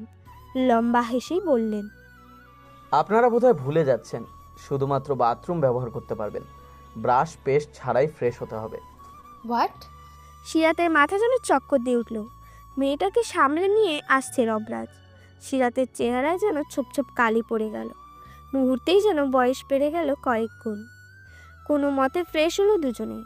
ব্রাশ পেস্ট ছাড়া মুখ ধোয়াটা যথেষ্ট বাজে বিষয় বলে মনে হয় সিরাতের কাছে। খাবার নেওয়ার জন্য লাইনে দাঁড়ালো সবাই। 28 জন থেকে 20 জন এই চ্যালেঞ্জ গ্রহণ করবে বলে সম্মতি জানিয়েছে। এক বস্তা খাবার নিয়ে এলেন একজন সার্ভেন্ট। মনসুর বললেন, এই প্রথম নিজ হাতে খাবার নষ্ট করছি। খাবারগুলো মাটিতে ফেলে দিলেন তিনি। রুটি, ডিম সেদ্ধ আর কিছু ফল ছিল। সবাইকে সেগুলো উঠিয়ে নিতে হচ্ছে। সিরাতের গা গুলিয়ে আসলো। মেয়েটা সইতে না পেরে বমি করে দিল। এক হাতে খাবার, অন্য হাতে সিরাতকে ধরে একটা খোলা জায়গায় নিয়ে আসলো। হাউমাউ করে কেঁদে উঠল সিরাত। বলল, আমি পারবো না এটা করতে। পারতে হবে তোমায়। এদেশ তোমার আমার, এদেশ আমাদের সকলের। টিকে থাকার লড়াই হেরে গেলে চলবে না। কিন্তু পারবে তুমি, নিজের ভেতরে সাহস রাখো। নাক টেনে নিল সিরাত। জীবনের সব থেকে বেশি কান্না এই ট্রেনিংয়ে এসে করছে ও। দম বন্ধ কর এক একটা পরিস্থিতি। খাবারটা বাড়িয়ে দিল অবরাজ। ও নিজেও খেতে পারছে না। সিরাত কোনো মতে মুখে তুলে আবার ফেলে দিল। অবরাজের ও একই অবস্থা, ভেতর থেকে নাকচ করছে। দুজনেই মাটিতে বসে পড়ল। সত্যি বলতে একটা খুব বেশি কষ্টকর। নর্দমার ময়লা থেকে খাবার কুড়িয়ে খাওয়া যেন ইতিহাসের পাতায় পাতায় নীল বিষ হয়ে রয়ে গেছে। সেই বিষ পান করে অমর হতে হবে সকলে। সকাল থেকে কয়েকবার বমি করে কাহিল অবস্থা সিরাতে। অনেকেই হার মেনে নিয়েছে। কোনো মতে টিকে আছে 10 জন। না জানি কি হয়। পারফরমেন্স খুব ভালো ছিল সিরাতের, তবে খাবারের বিষয়টা ওকে একদম শেষ করে দিচ্ছে। আবরাজও নিজেও হতাশগ্রস্ত। খাবার খেতে পারেনি ও। পেট যেন চিপে ধরেছে খাবারের নেশায়। তবে সেই নর্দমার কথা মনে হতেই খাবারের রুচি চলে যাচ্ছে। ভালো লাগছে না আমার। কি করব বলো? বাবাকে কল করি। ওকে। সিরাত কল করলো। সেলিম সাহেবের মুখে কাঠিন্য। কোনো কিছু বলার পূর্বেই তিনি বললেন, দেশকে ভালোবাসে যে জন সে হয় অমর। কিন্তু বাবা। কোনো কথা নয় সিরাত, আমি জানি কি বলতে চাও তুমি। মনে রেখো, কাগজে কলমে একজন নাগরিক হলে হবে কিছু হয় না, এর জন্য কিছু কাজ করতে হয়। আরে নিজের জীবনে দেশের জন্য রাখতে হয় সর্বদা। আর সামান্য খাবারের বিষয়টা মেনে নিতে পারছো না তোমার। অবরাজের মাথাটা নিচু হয়ে গেল। সেলিম বললেন, অরিদা কি মনে পড়ে? আবরাজ জান দিতে রাজি ছিল তুমি, তবে কি ভুলের কারণে বাঁচতে পারোনি? ওকে, মাথা ঠান্ডা করো। দেশকে রক্ষা করার নেতৃত্বের দায়িত্ব বোনের জায়গা দেশকে রেখো, এগিয়ে যাও দুজনে রাখছি। টুট টুট শব্দ তুলে কল কেটে গেল। সিরাজ চোখ থেকে পানি মুছে নিল। অবরাজের হাতটায় ধরে বলল, চোখ বন্ধ করো। বিনা বাক্যে চোখ বন্ধ করলো ছেলেটি। মনে মনে আল্লাহর নাম স্মরণ করলো দুজনেই। একযোগে বলে উঠল, ভালোবাসি দেশকে, নিজের জীবন দিতে রাজি, তবুও দেশকে রক্ষা করবই। সেনাবাহিনীতে সিলেক্ট হয় যেন পৃথিবীর সমস্ত সুখ হাতে পেয়ে গেছে সিরাত ও অপরাধ। দুজনেই চোখে পানি। পূর্ণভাবে দেশকে রক্ষা করার মর্যাদা পেল ওরা। এর থেকে ভালো খবর আর কী বা হতে পারে? সব থেকে বেশি খুশি হয়েছেন সেলিম। অবরাজকে সন্তানের মতো সমীহ করে তিনি। ছেলে মেয়ে এই সফলতা যেন ওনার বুকটা ফুলিয়ে তোলে। দুজনকে জড়িয়ে ধরেন তিনি। সিরাতের চোখে মুখে হাসি ফুটে উঠল। সেলিমের বুক থেকে অবরাজকে চোখ মেরে দিল। ছেলেটা সামান্য বিব্রত হলো। বিকেলে বেশ চমকালো আয়োজন করা হয়েছে। প্রেগনেন্ট অবস্থাতেই কাজ করে চলেছে রায়, যার ফলে বকে যাচ্ছে রকি। ছেলেটার এমন ধারা পাগলামি দেখে হেসে কুটি কুটি সিরাত আর অবরাজ। লজ্জাগ্রস্ত হয় রায়। রকির বুকে খিল মেরে বলে, থাকবই না আমি। রাই, আরে রাগ করলে কেন? শোনো আমার কথা। মেয়েটা এগিয়ে গেল। অবরাজ আর সিরাতের দৃষ্টিতে রয়ে গেল সুন্দর এই মুহূর্তটিতে। এতক্ষণ দূরে দূরে থাকলেও এখন কাছে এসে দাঁড়ালো অপরাজ। মেয়েটিকে পেছন থেকে জড়িয়ে ধরতে খিল কেঁপে উঠল। ছেলেটির চোখে মুখে মাদকতা ছড়িয়ে গেছে, যার নেশার মত্ত। কিছু বোঝার পূর্বেই মেয়েটির ওষ্ঠধরা নিজের ওষ্ঠ ধরে ছুঁয়ে দিল। লজ্জায় যা তা অবস্থা হলো সিরাতের। আর যেন লাজ লজ্জার মাথা খেয়েছে অপরাধ। সিরাতের থুতনি ধরে উঁচু করে বলল, তুমি একা নয়, আমিও ভালোবাসি পড়ি, প্রচণ্ড রকমের ভালোবাসি। প্রচণ্ড রকম ভালোবাসা জমিয়েছি। কিছুদিন পরে সব ভালোবাসায় জড়িয়ে নেব তোমায়। সিরাতের ঘন শ্বাস অবরাজের কানে পৌঁছতে কিছুটা দূরত্ব নিয়ে নিল ও। সেই সুযোগেই পালিয়ে গেল সিরাত। হো হো করে হেসে উঠল অপরাজ। মেয়েটা আস্ত এক পাগল। ভালোবাসলেও সহ্য হয় না, না বাসলেও সহ্য হয় না। তোমাদের সকলের মতামত চাচ্ছে। কোন বিষয়ে বাবা? সিরাত আর আবরাজের বিয়ের ব্যাপারে। দুজনকে আলাদা আলাদা রাখতে ইচ্ছে হয় না আর। যেহেতু সিলেকশন হয়ে গেছে, তাই ভাবি 4 হাত এক করে দিব। সামান্য লজ্জায় পড়ল অবরাজ আর সিরাত। সেই সুযোগটাই গ্রহণ করলো রায়। বলল, আমার বাবু আসার আগে আরেকটা বাবু আসার খবর শুনতে চাই আমরা, তাই দ্রুত বিয়ের ব্যবস্থা করা হোক। মেয়েটির কথা শুনে সিরাত কিংবা অবরাজ কেউই থাকতে পারল না। দুজনেই যেন মুখ লুকিয়ে বাঁচল। চাপা হাসির আওয়াজে মেতে উঠল পুরো বাড়ি। প্রেমময় অনুভূতির জোয়ারে ভাসতে লাগলো দুই কপত কপতি। ছাদের কাছে আসতেই খপ করে হাত ধরে ফেলল অবরাজ। একদম কাছে নিয়ে আসলো ওকে। চোখে লেগে আছে তীব্র নেশা। মনের অনুভূতি যেন তর সইছে না। শুকনো ঢোক গিলল সিরাত। বলল, এত ভালোবাসা দেখিও না, আমি শেষ হয়ে যাব। আর আমি তো শেষ হয়ে গেছি। তোমার প্রেমের আগুনে এ বুক পুড়ে ছাই হয়ে গেছে। কতটা ভালোবাসি জানো? জানতে চাইও না, আর না মরতে চাই। এই ভালোবাসাতেই আমি জ্বলে যাচ্ছি। অধিক প্রেমে মরে না যাই। মেয়েটার মুখে হাত দিয়ে দিল অপরাজ। চাপা রাগ নিয়ে বলল, মরার কথা বলো না একদম।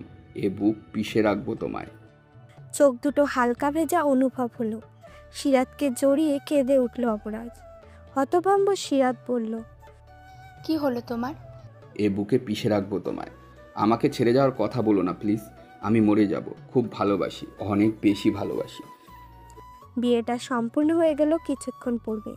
দুজনকে ঘরে রেখে চলে আসলো সবাই। লজ্জায় যেন রাঙিয়ে তুলেছে সিরাতকে। ছেলেটা চাপা হাসিতে মত্ত।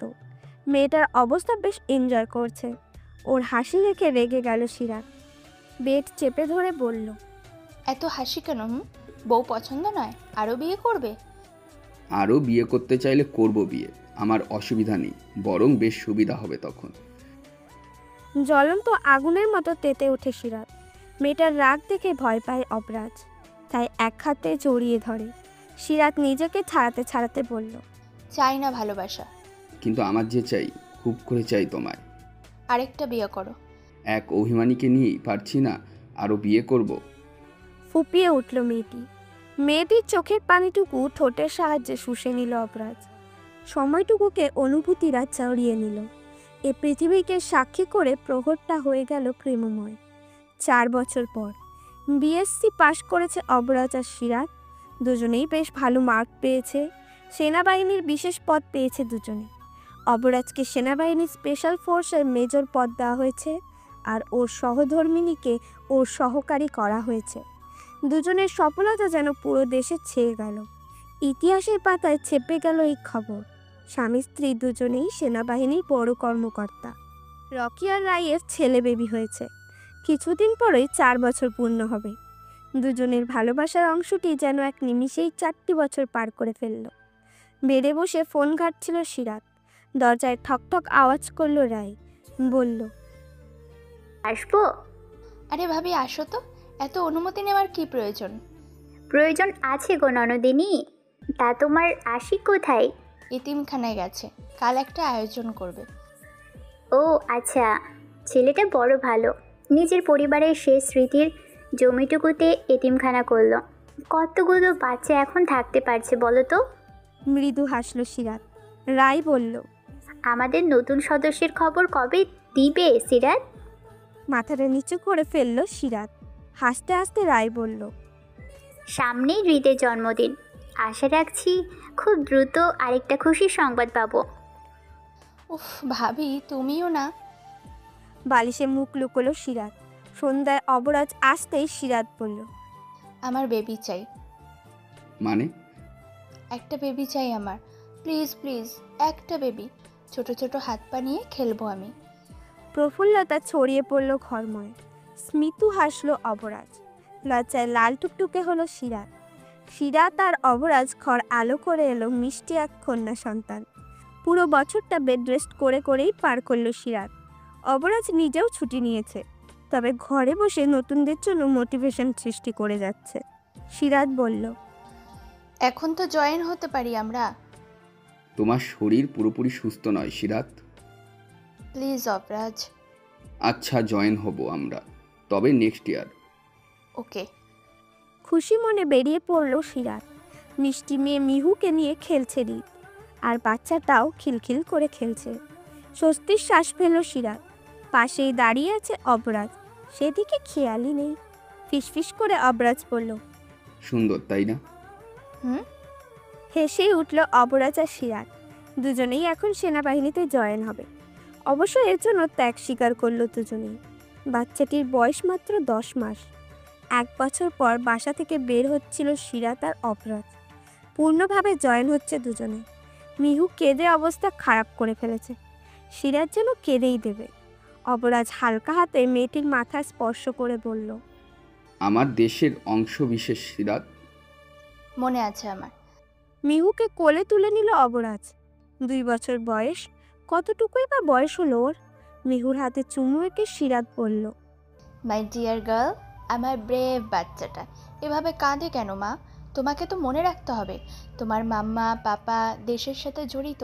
তোমাকে এই ছোট বয়সে অনেক ত্যাগ স্বীকার করতে হবে। মাম্মা, আমি আমি মামা মামা করে কেঁদেই চলেছে মেয়েটি। দীর্ঘশ্বাস ফেললো ওরা। হৃদ এসে অবরাজকে বলল, আঙ্কেল, আমাকে কোলে তোলো। হৃদকে কোলে তুললো অবরাজ। মিহুর দিকে তাকিয়ে বলল, আমি আছি তো মিহু, তোকে আমি দেখে রাখবো। পারবি না থাকতে আমার সাথে? হৃদের কথা শুনে ভাবাচেকা খেলো সকলে। মিহু কি বুঝলো কে জানে, তবে কান্না থামিয়ে দিল। স্বস্তির শ্বাস পেলে সকলকে বিদায় জানালে দুজনে। বুকের ভেতর চাপা কষ্ট কাজ করছে। তবে ভুলে গেলে চলবে না, এ দেশের জন্য নিজের জীবনকে বহু আগেই উৎসর্গ করেছে ওরা। মিশনটাতে ব্যর্থ হলে দেশের ক্ষতি হয়ে যাবে অবরাজ। আমার বিশ্বাস আছে আমাদের দেশকে রক্ষার্থে সর্বোচ্চ চেষ্টা করবে তুমি। প্রাইম মিনিস্টার রাকিব হাসান এর কথায় থমকে গেল অবরাজ। সামান্য ব্যথিত হয়ে বলল, আপনারা আমাকে আগে খবর পাঠাননি কেন স্যার? ভেবেছিলাম সব সামলে নেবে সকলে, কিন্তু আবারও হামলা করবে ভাবতে পারিনি। সীমান্তবর্তী আক্রমণ চালাবে ওরা। তুমি গত মাসে আবার নতুন করে জয়েন হয়েছো, তাই ভেবেছিলাম পরে জানাবো, কিন্তু এমন পরিস্থিতিতে না জানিয়ে উপায় নেই। তুমি তোমার ফোর্স রেডি করো। Yes sir. সিরাতের স্যালুট প্রদান করলো অবরাজ। ছেলেটির চোখে মুখে উৎকণ্ঠা ছড়িয়ে। বুকে রয়েছে দেশকে রক্ষা করার তীব্র শক্তি, তবে অনুভূতি বলেও কিছু আছে। এ মিশনে প্রাণ সংশয় হতে পারে। সিরাতকে এ বিপদে কি করে নিবে ও? ছোট্ট মেয়েটার কথা ভীষণ মনে পড়ছে ওর। 2 চোখের কোণে পানি জমে উঠল। বাসায় ফিরে আসতেই সিরাত বলল, প্রাইম মিনিস্টার স্যারের সাথে কথা হয়েছে? হ্যাঁ। কি বললেন? এমনি এতদিন পর জয়েন করার শুভেচ্ছা বার্তা জানালেন। ও আচ্ছা, শোনো না, সীমান্তের অবস্থা কেমন দেখাচ্ছে? আমি কিছু ফোর্স লাগিয়েছি। ছেলেটার কপালে কয়েকটা ভাঁজ পড়ল। সিরাতের দিকে সুচালো দৃষ্টি নিয়ে বলল, কেমন দেখাচ্ছে বলতে? আজও 2 জন লোক দেশে প্রবেশ করার চেষ্টায় ধরা পড়ল। সুবিধা মনে হলো না। আচ্ছা সিরাত, শোনো, একটা কথা বলার ছিল। হ্যাঁ বলো না। অবরাজের পাশে বসতে বসতে কথাটা বলল সিরাত। অবরাজ বলল, আমার মনে হয় বাবু বড় হওয়ার অবধি তোমার বাসায় থাকা উচিত। আবরাজ, আমাদের মিহু ব্রেভ গার্ল, দেশের জন্য ত্যাগ করতেই হবে। কিন্তু ছেলেটা কথা শেষ করতে পারল না। তার আগেই কয়েকটা গোলার আওয়াজ শুনতে পেল। সিরাত আর অবরাজ এক পলকে নিজেদের দেখে বেরিয়ে পড়ল। সীমান্তে বোমা আঘাত করা হয়েছে। অবরাজের কপালে বিন্দু বিন্দু পানিকণা। চেঁচিয়ে উঠল সিরাত। সব সৈন্যরা প্রস্তুত হতেই বলল, সবাই চেকিং লাগাও। আমাদের মধ্যেই রয়েছে সেই দুষ্কৃতী। টাকা খেয়ে আমার দেশকে অপমান করেছে সেই জানোয়ার। সিরাতের উদ্দীপনা দেখে অবরাজের গা ঝটকা দিয়ে উঠল। শিরায় শিরায় রক্ত চলাচল থেমে গেল। কাছে আসলো সিরাত। মেয়েটার চোখে পানি চিকচিক করছে। ভাঙা গলায় বলল, এই কারণে প্রাইম মিনিস্টার তোমাকে ডেকেছে, তাই না? আর তুমি আমাকে বাসায় ফিরিয়ে নিতে চাইছো। কথাটা বলে এক মুহূর্ত থাকলো না মেয়েটা। ছুটে গেল সীমান্তের দিকে। ঠায় দাঁড়িয়ে আছে অবরাজ। স্বার্থপর হয়ে গিয়েছিল ও। দেশের প্রতি প্রেম ভুলে শুধুমাত্র নিজ পরিবারকে নিয়ে ভাবা শুরু করেছিল। ও নিজেও ছুটে গেল সীমান্তের দিকে। বোমা আঘাতে 2 জন সৈন্য প্রাণ হারিয়েছে, তবে কে বা কারা আঘাত করেছে তা ধরতে পারেনি কেউ। 2 জন সৈন্যকে নিয়ে যাওয়া হলো। সম্মান দিয়ে এদের দফন করা হবে। সিরাতের চোখে পানি। অবরাজের আচরণ মেনে নিতে পারছে না ও। 6টা দিন গরু খাটনির পর সেই রাজাকারকে শনাক্ত করেছে সিরাত। এই 6 দিনের একটি বারের জন্য অবরাজের সাথে কথা বলেনি। অবরাজ হতাশাগ্রস্ত। উক্ত রাজাকার রূপী সৈন্যকে মৃত্যু দেওয়া হলো। সৈন্য নির্দেশনার পর সিরাতের কাছে এলো অপরাধ। মেয়েটির হাত ধরে বলল, আমাকে ক্ষমা করো সিরাত। তোমার মধ্যে দেশপ্রেম নেই আবরাজ, চলে যাও তুমি। তুমি ভুল ভাবছো, আমি তো মিহুর জন্য। থামো আবরাজ, এ কথা মাথায়ও নেবে না। আমার মেয়ে একা বড় হবে এই পৃথিবীতে, তবে গর্বের সহিত বলতে পারবে আমার মা দেশের জন্য প্রাণ দিয়েছে। সিরাত, আমি দুঃখিত। মাথাটা নিচু করে ফেলে অপরাজ। ছেলেটা কাঁদছে। শুকনো ঢোক গিলল সিরাত। আশেপাশে অনেক সৈন্য রয়েছে। যদি দেখে মেজর নিজেই দুর্বল, তাহলে তাদের মাঝেও ভয় কাজ করছে। অপরাজের পিঠে হাত বুলিয়ে বলল, অতীত ভুলে যাও, এখন আমাদের লক্ষ্য একটাই, আমাদের দেশকে রক্ষা করা। সীমান্ত দখল হলে আমাদের দেশ দুর্বল হয়ে যাবে। হ্যাঁ। দুজনেই শটান হয়ে দাঁড়ালো। সৃষ্টিকর্তার কাছে কিছুক্ষণ প্রার্থনা করে সেনাবাহিনীর নীতিবাক্য পাঠ করল। সমরে আমরা শান্তিতে, আমরা সর্বত্র, আমরা দেশের তরে। বুক থেকে হাত নামিয়ে চেঁচিয়ে উঠল সিরাত ও অপরাজ।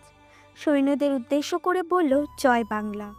বোমা আঘাতে বিধ্বস্ত হয়েছে দেশের বিভিন্ন স্থান। সবথেকে বিপর্যয় রয়েছে অপরাজের আন্ডারে থাকা সীমান্ত, কারণ এই পথ জয় করলেই দেশ দুর্বল হয়ে পড়বে। খবরটা দেখে আঁতকে উঠল রায় ও রকি। অপরাজ আর সিরাতের সঙ্গে কথা বলল। মনের ভেতর তীব্র যন্ত্রণা অনুভব হচ্ছে সকলের। সেলিম চোখ মুছলেন। গত মাসেই রিটায়ার্ড হয়েছেন তিনি, তবে মুখে হাসি ফুটিয়ে বললেন, আমার 2 সন্তানের প্রাণ যাক, তবু আমার দেশ শান্তিতে থাক। সেলিমের মুখে এমন অনুপ্রেরণামূলক কথা শুনে সিরাত ও অপরাজ দুজনেই কেঁদে উঠল। হাত নাড়িয়ে বেস্ট অফ লাক জানালো তিনি। মিহুকে ভাষা চোখে এক দেখল সিরাত ও অপরাজ। মেয়েটি আধো আধো বুলিতে বলছে, বেস্ট অফ লাক মাম্মা, পাপা। মেয়েটার মুখে এমন কথা শুনে হেসে উঠল দুজনেই। ল্যাপটপটা অফ করে সিরাতকে বুকে চেপে ধরল অপরাজ। ক্ষীণ কণ্ঠে বলল, আমাদের মেয়েটা অনেক বড় হবে দেখো। এই ছোট বয়সে স্বীকার করা ত্যাগ যেন সারা জীবন দেশের প্রতি উৎসর্গ করেও। হ্যাঁ, সৃষ্টিকর্তার কাছে এটাই প্রার্থনা। অপরাজ আর সিরাত বেরিয়ে পড়ল নিজের দেশকে রক্ষার্থে। সীমান্তে আসতেই গোলাগুলির শব্দ কানে আসলো। প্রাণঘাতীরা কাছাকাছি এসে পড়েছে। তবে তীব্র গুলির হামলা চলল। আক্রমণকারীরা বুঝতে পারেনি এতটা শক্তিশালী হয়ে গেছে বাংলা মায়ের সন্তানেরা। নানা যন্ত্রপাতির সাহায্যে পরাস্ত করে ফেলল সকলে একযুগে জয় বাংলা ধ্বনিতে মেতে উঠল। সিরাতের চোখে পানি চিকচিক করছে। অপরাজের গলাটা ভার হয়ে আছে। দুজনেই 2 প্রান্তে ছিল। ছুটে এলো দুজনেই, একে অপরকে জড়িয়ে ধরে বলল, আমরা পেরেছি। হ্যাঁ সিরাত, আমরা পেয়েছি আমাদের দেশকে রক্ষা করতে। সমস্ত খবর লাইভ টেলিকাস্ট হয়েছে। রকি, রায় আর সেলিমও এসে গেছেন। সাথে করে নিয়ে এসেছেন মিহু আর রিতকে। মিহু বারবার জয় বাংলা কথাটি বলে যাচ্ছে। ফোনের এপাশ থেকে কথাটি শুনে হেসে উঠল সিরাত ও অপরাজ। এখনও স্পটে রয়েছে সকলে। সবাই মিলে নিজেদের বিজয় উল্লাসে ব্যস্ত। সবাই যখন চলে যাবে তখনই চোখ চায় নদীপথে আসা জলদস্যুদের। এরা এতক্ষণ লুকিয়েছিল, আপাতত সবকিছু অন্য স্থানে নিয়ে যাওয়া হয়েছে। চেঁচিয়ে উঠল অপরাজ, বলল, রাইফেল নিয়ে আক্রমণ চালাও সকলে। সবাই রাইফেল চালাতে থাকলো। জলদস্যুদের দেহ ছিন্ন ভিন্ন হয়ে গেল। যা সচক্ষে দেখল মিহু আর রি। এই প্রথম রাইফেল চালাতে দেখলো ওরা। সবসময় টিভিতে দেখেছে। দুজনেই এগিয়ে আসতে লাগলো। স্বস্তির দম ফেলছে অপরাজ। তখনই পেছন থেকে চেঁচিয়ে উঠল সিরাত, শেষ কয়েকজন শত্রু এখনো রয়েছে। 2টো গুলি এসে লাগলো অপরাজের বুকে। সিরাত যেন থমকে গেল, তবে নিজ হাতে শেষ করলো সেই 2 জন শত্রুকে। অপরাজের কাছে আসতেই কোথা থেকে 2টো গুলি এসে লাগলো সিরাতের গায়ে। কাপা হাতে সেই শত্রুর দিকে গুলি ছুড়ল অপরাজ। সেই শত্রুটি মাটিতে লুটিয়ে পড়ল। সিরাত আর অপরাজ দুজনেই আঘাতপ্রাপ্ত। মেয়েটা পড়ে গেল মাটিতে। একটু একটু করে এগিয়ে আসলো অপরাজ। সিরাতের হাত ধরতেই যেন শান্তি মিলল। পৃথিবীর সমস্ত যন্ত্রণাকে হার মানায় মৃত্যু যন্ত্রণা। তবুও যেন স্বস্তি পেল দুজনে। মুখ থেকে রক্ত ঝরতে লাগলো। সিরাতের হাতে আলগোছে চুমু খেলো অপরাজ। তীব্র ব্যথা নিয়েও হাসলো সিরাত। ইশারায় সামনে তাকাতে বলল। অবরাজ আর সিরাত দেখতে পেল আগামীর যোদ্ধাকে। রিত আর মিহু একে অপরের হাত ধরে ছুটে আসছে এদিকে। দুজনের চোখ থেকে এক ফোঁটা পানি গড়িয়ে পড়ল। আগামীর দেশপ্রেমিকদের দিকে তাকিয়ে শেষ নিঃশ্বাস ত্যাগ করলো দুজনে। মৃত্যুর পূর্বে কালিমা পাঠ করল, তারপর সেনাবাহিনী সেই নীতিবাক্য পাঠ করে হারিয়ে গেল চিরতরে এই পৃথিবীর বুক থেকে। হঠাৎ করে রিত আর মিহু থেমে গেল। শুনতে পেল একটি ধ্বনি, সমরে আমরা শান্তিতে, আমরা সর্বত্র, আমরা দেশের তরে।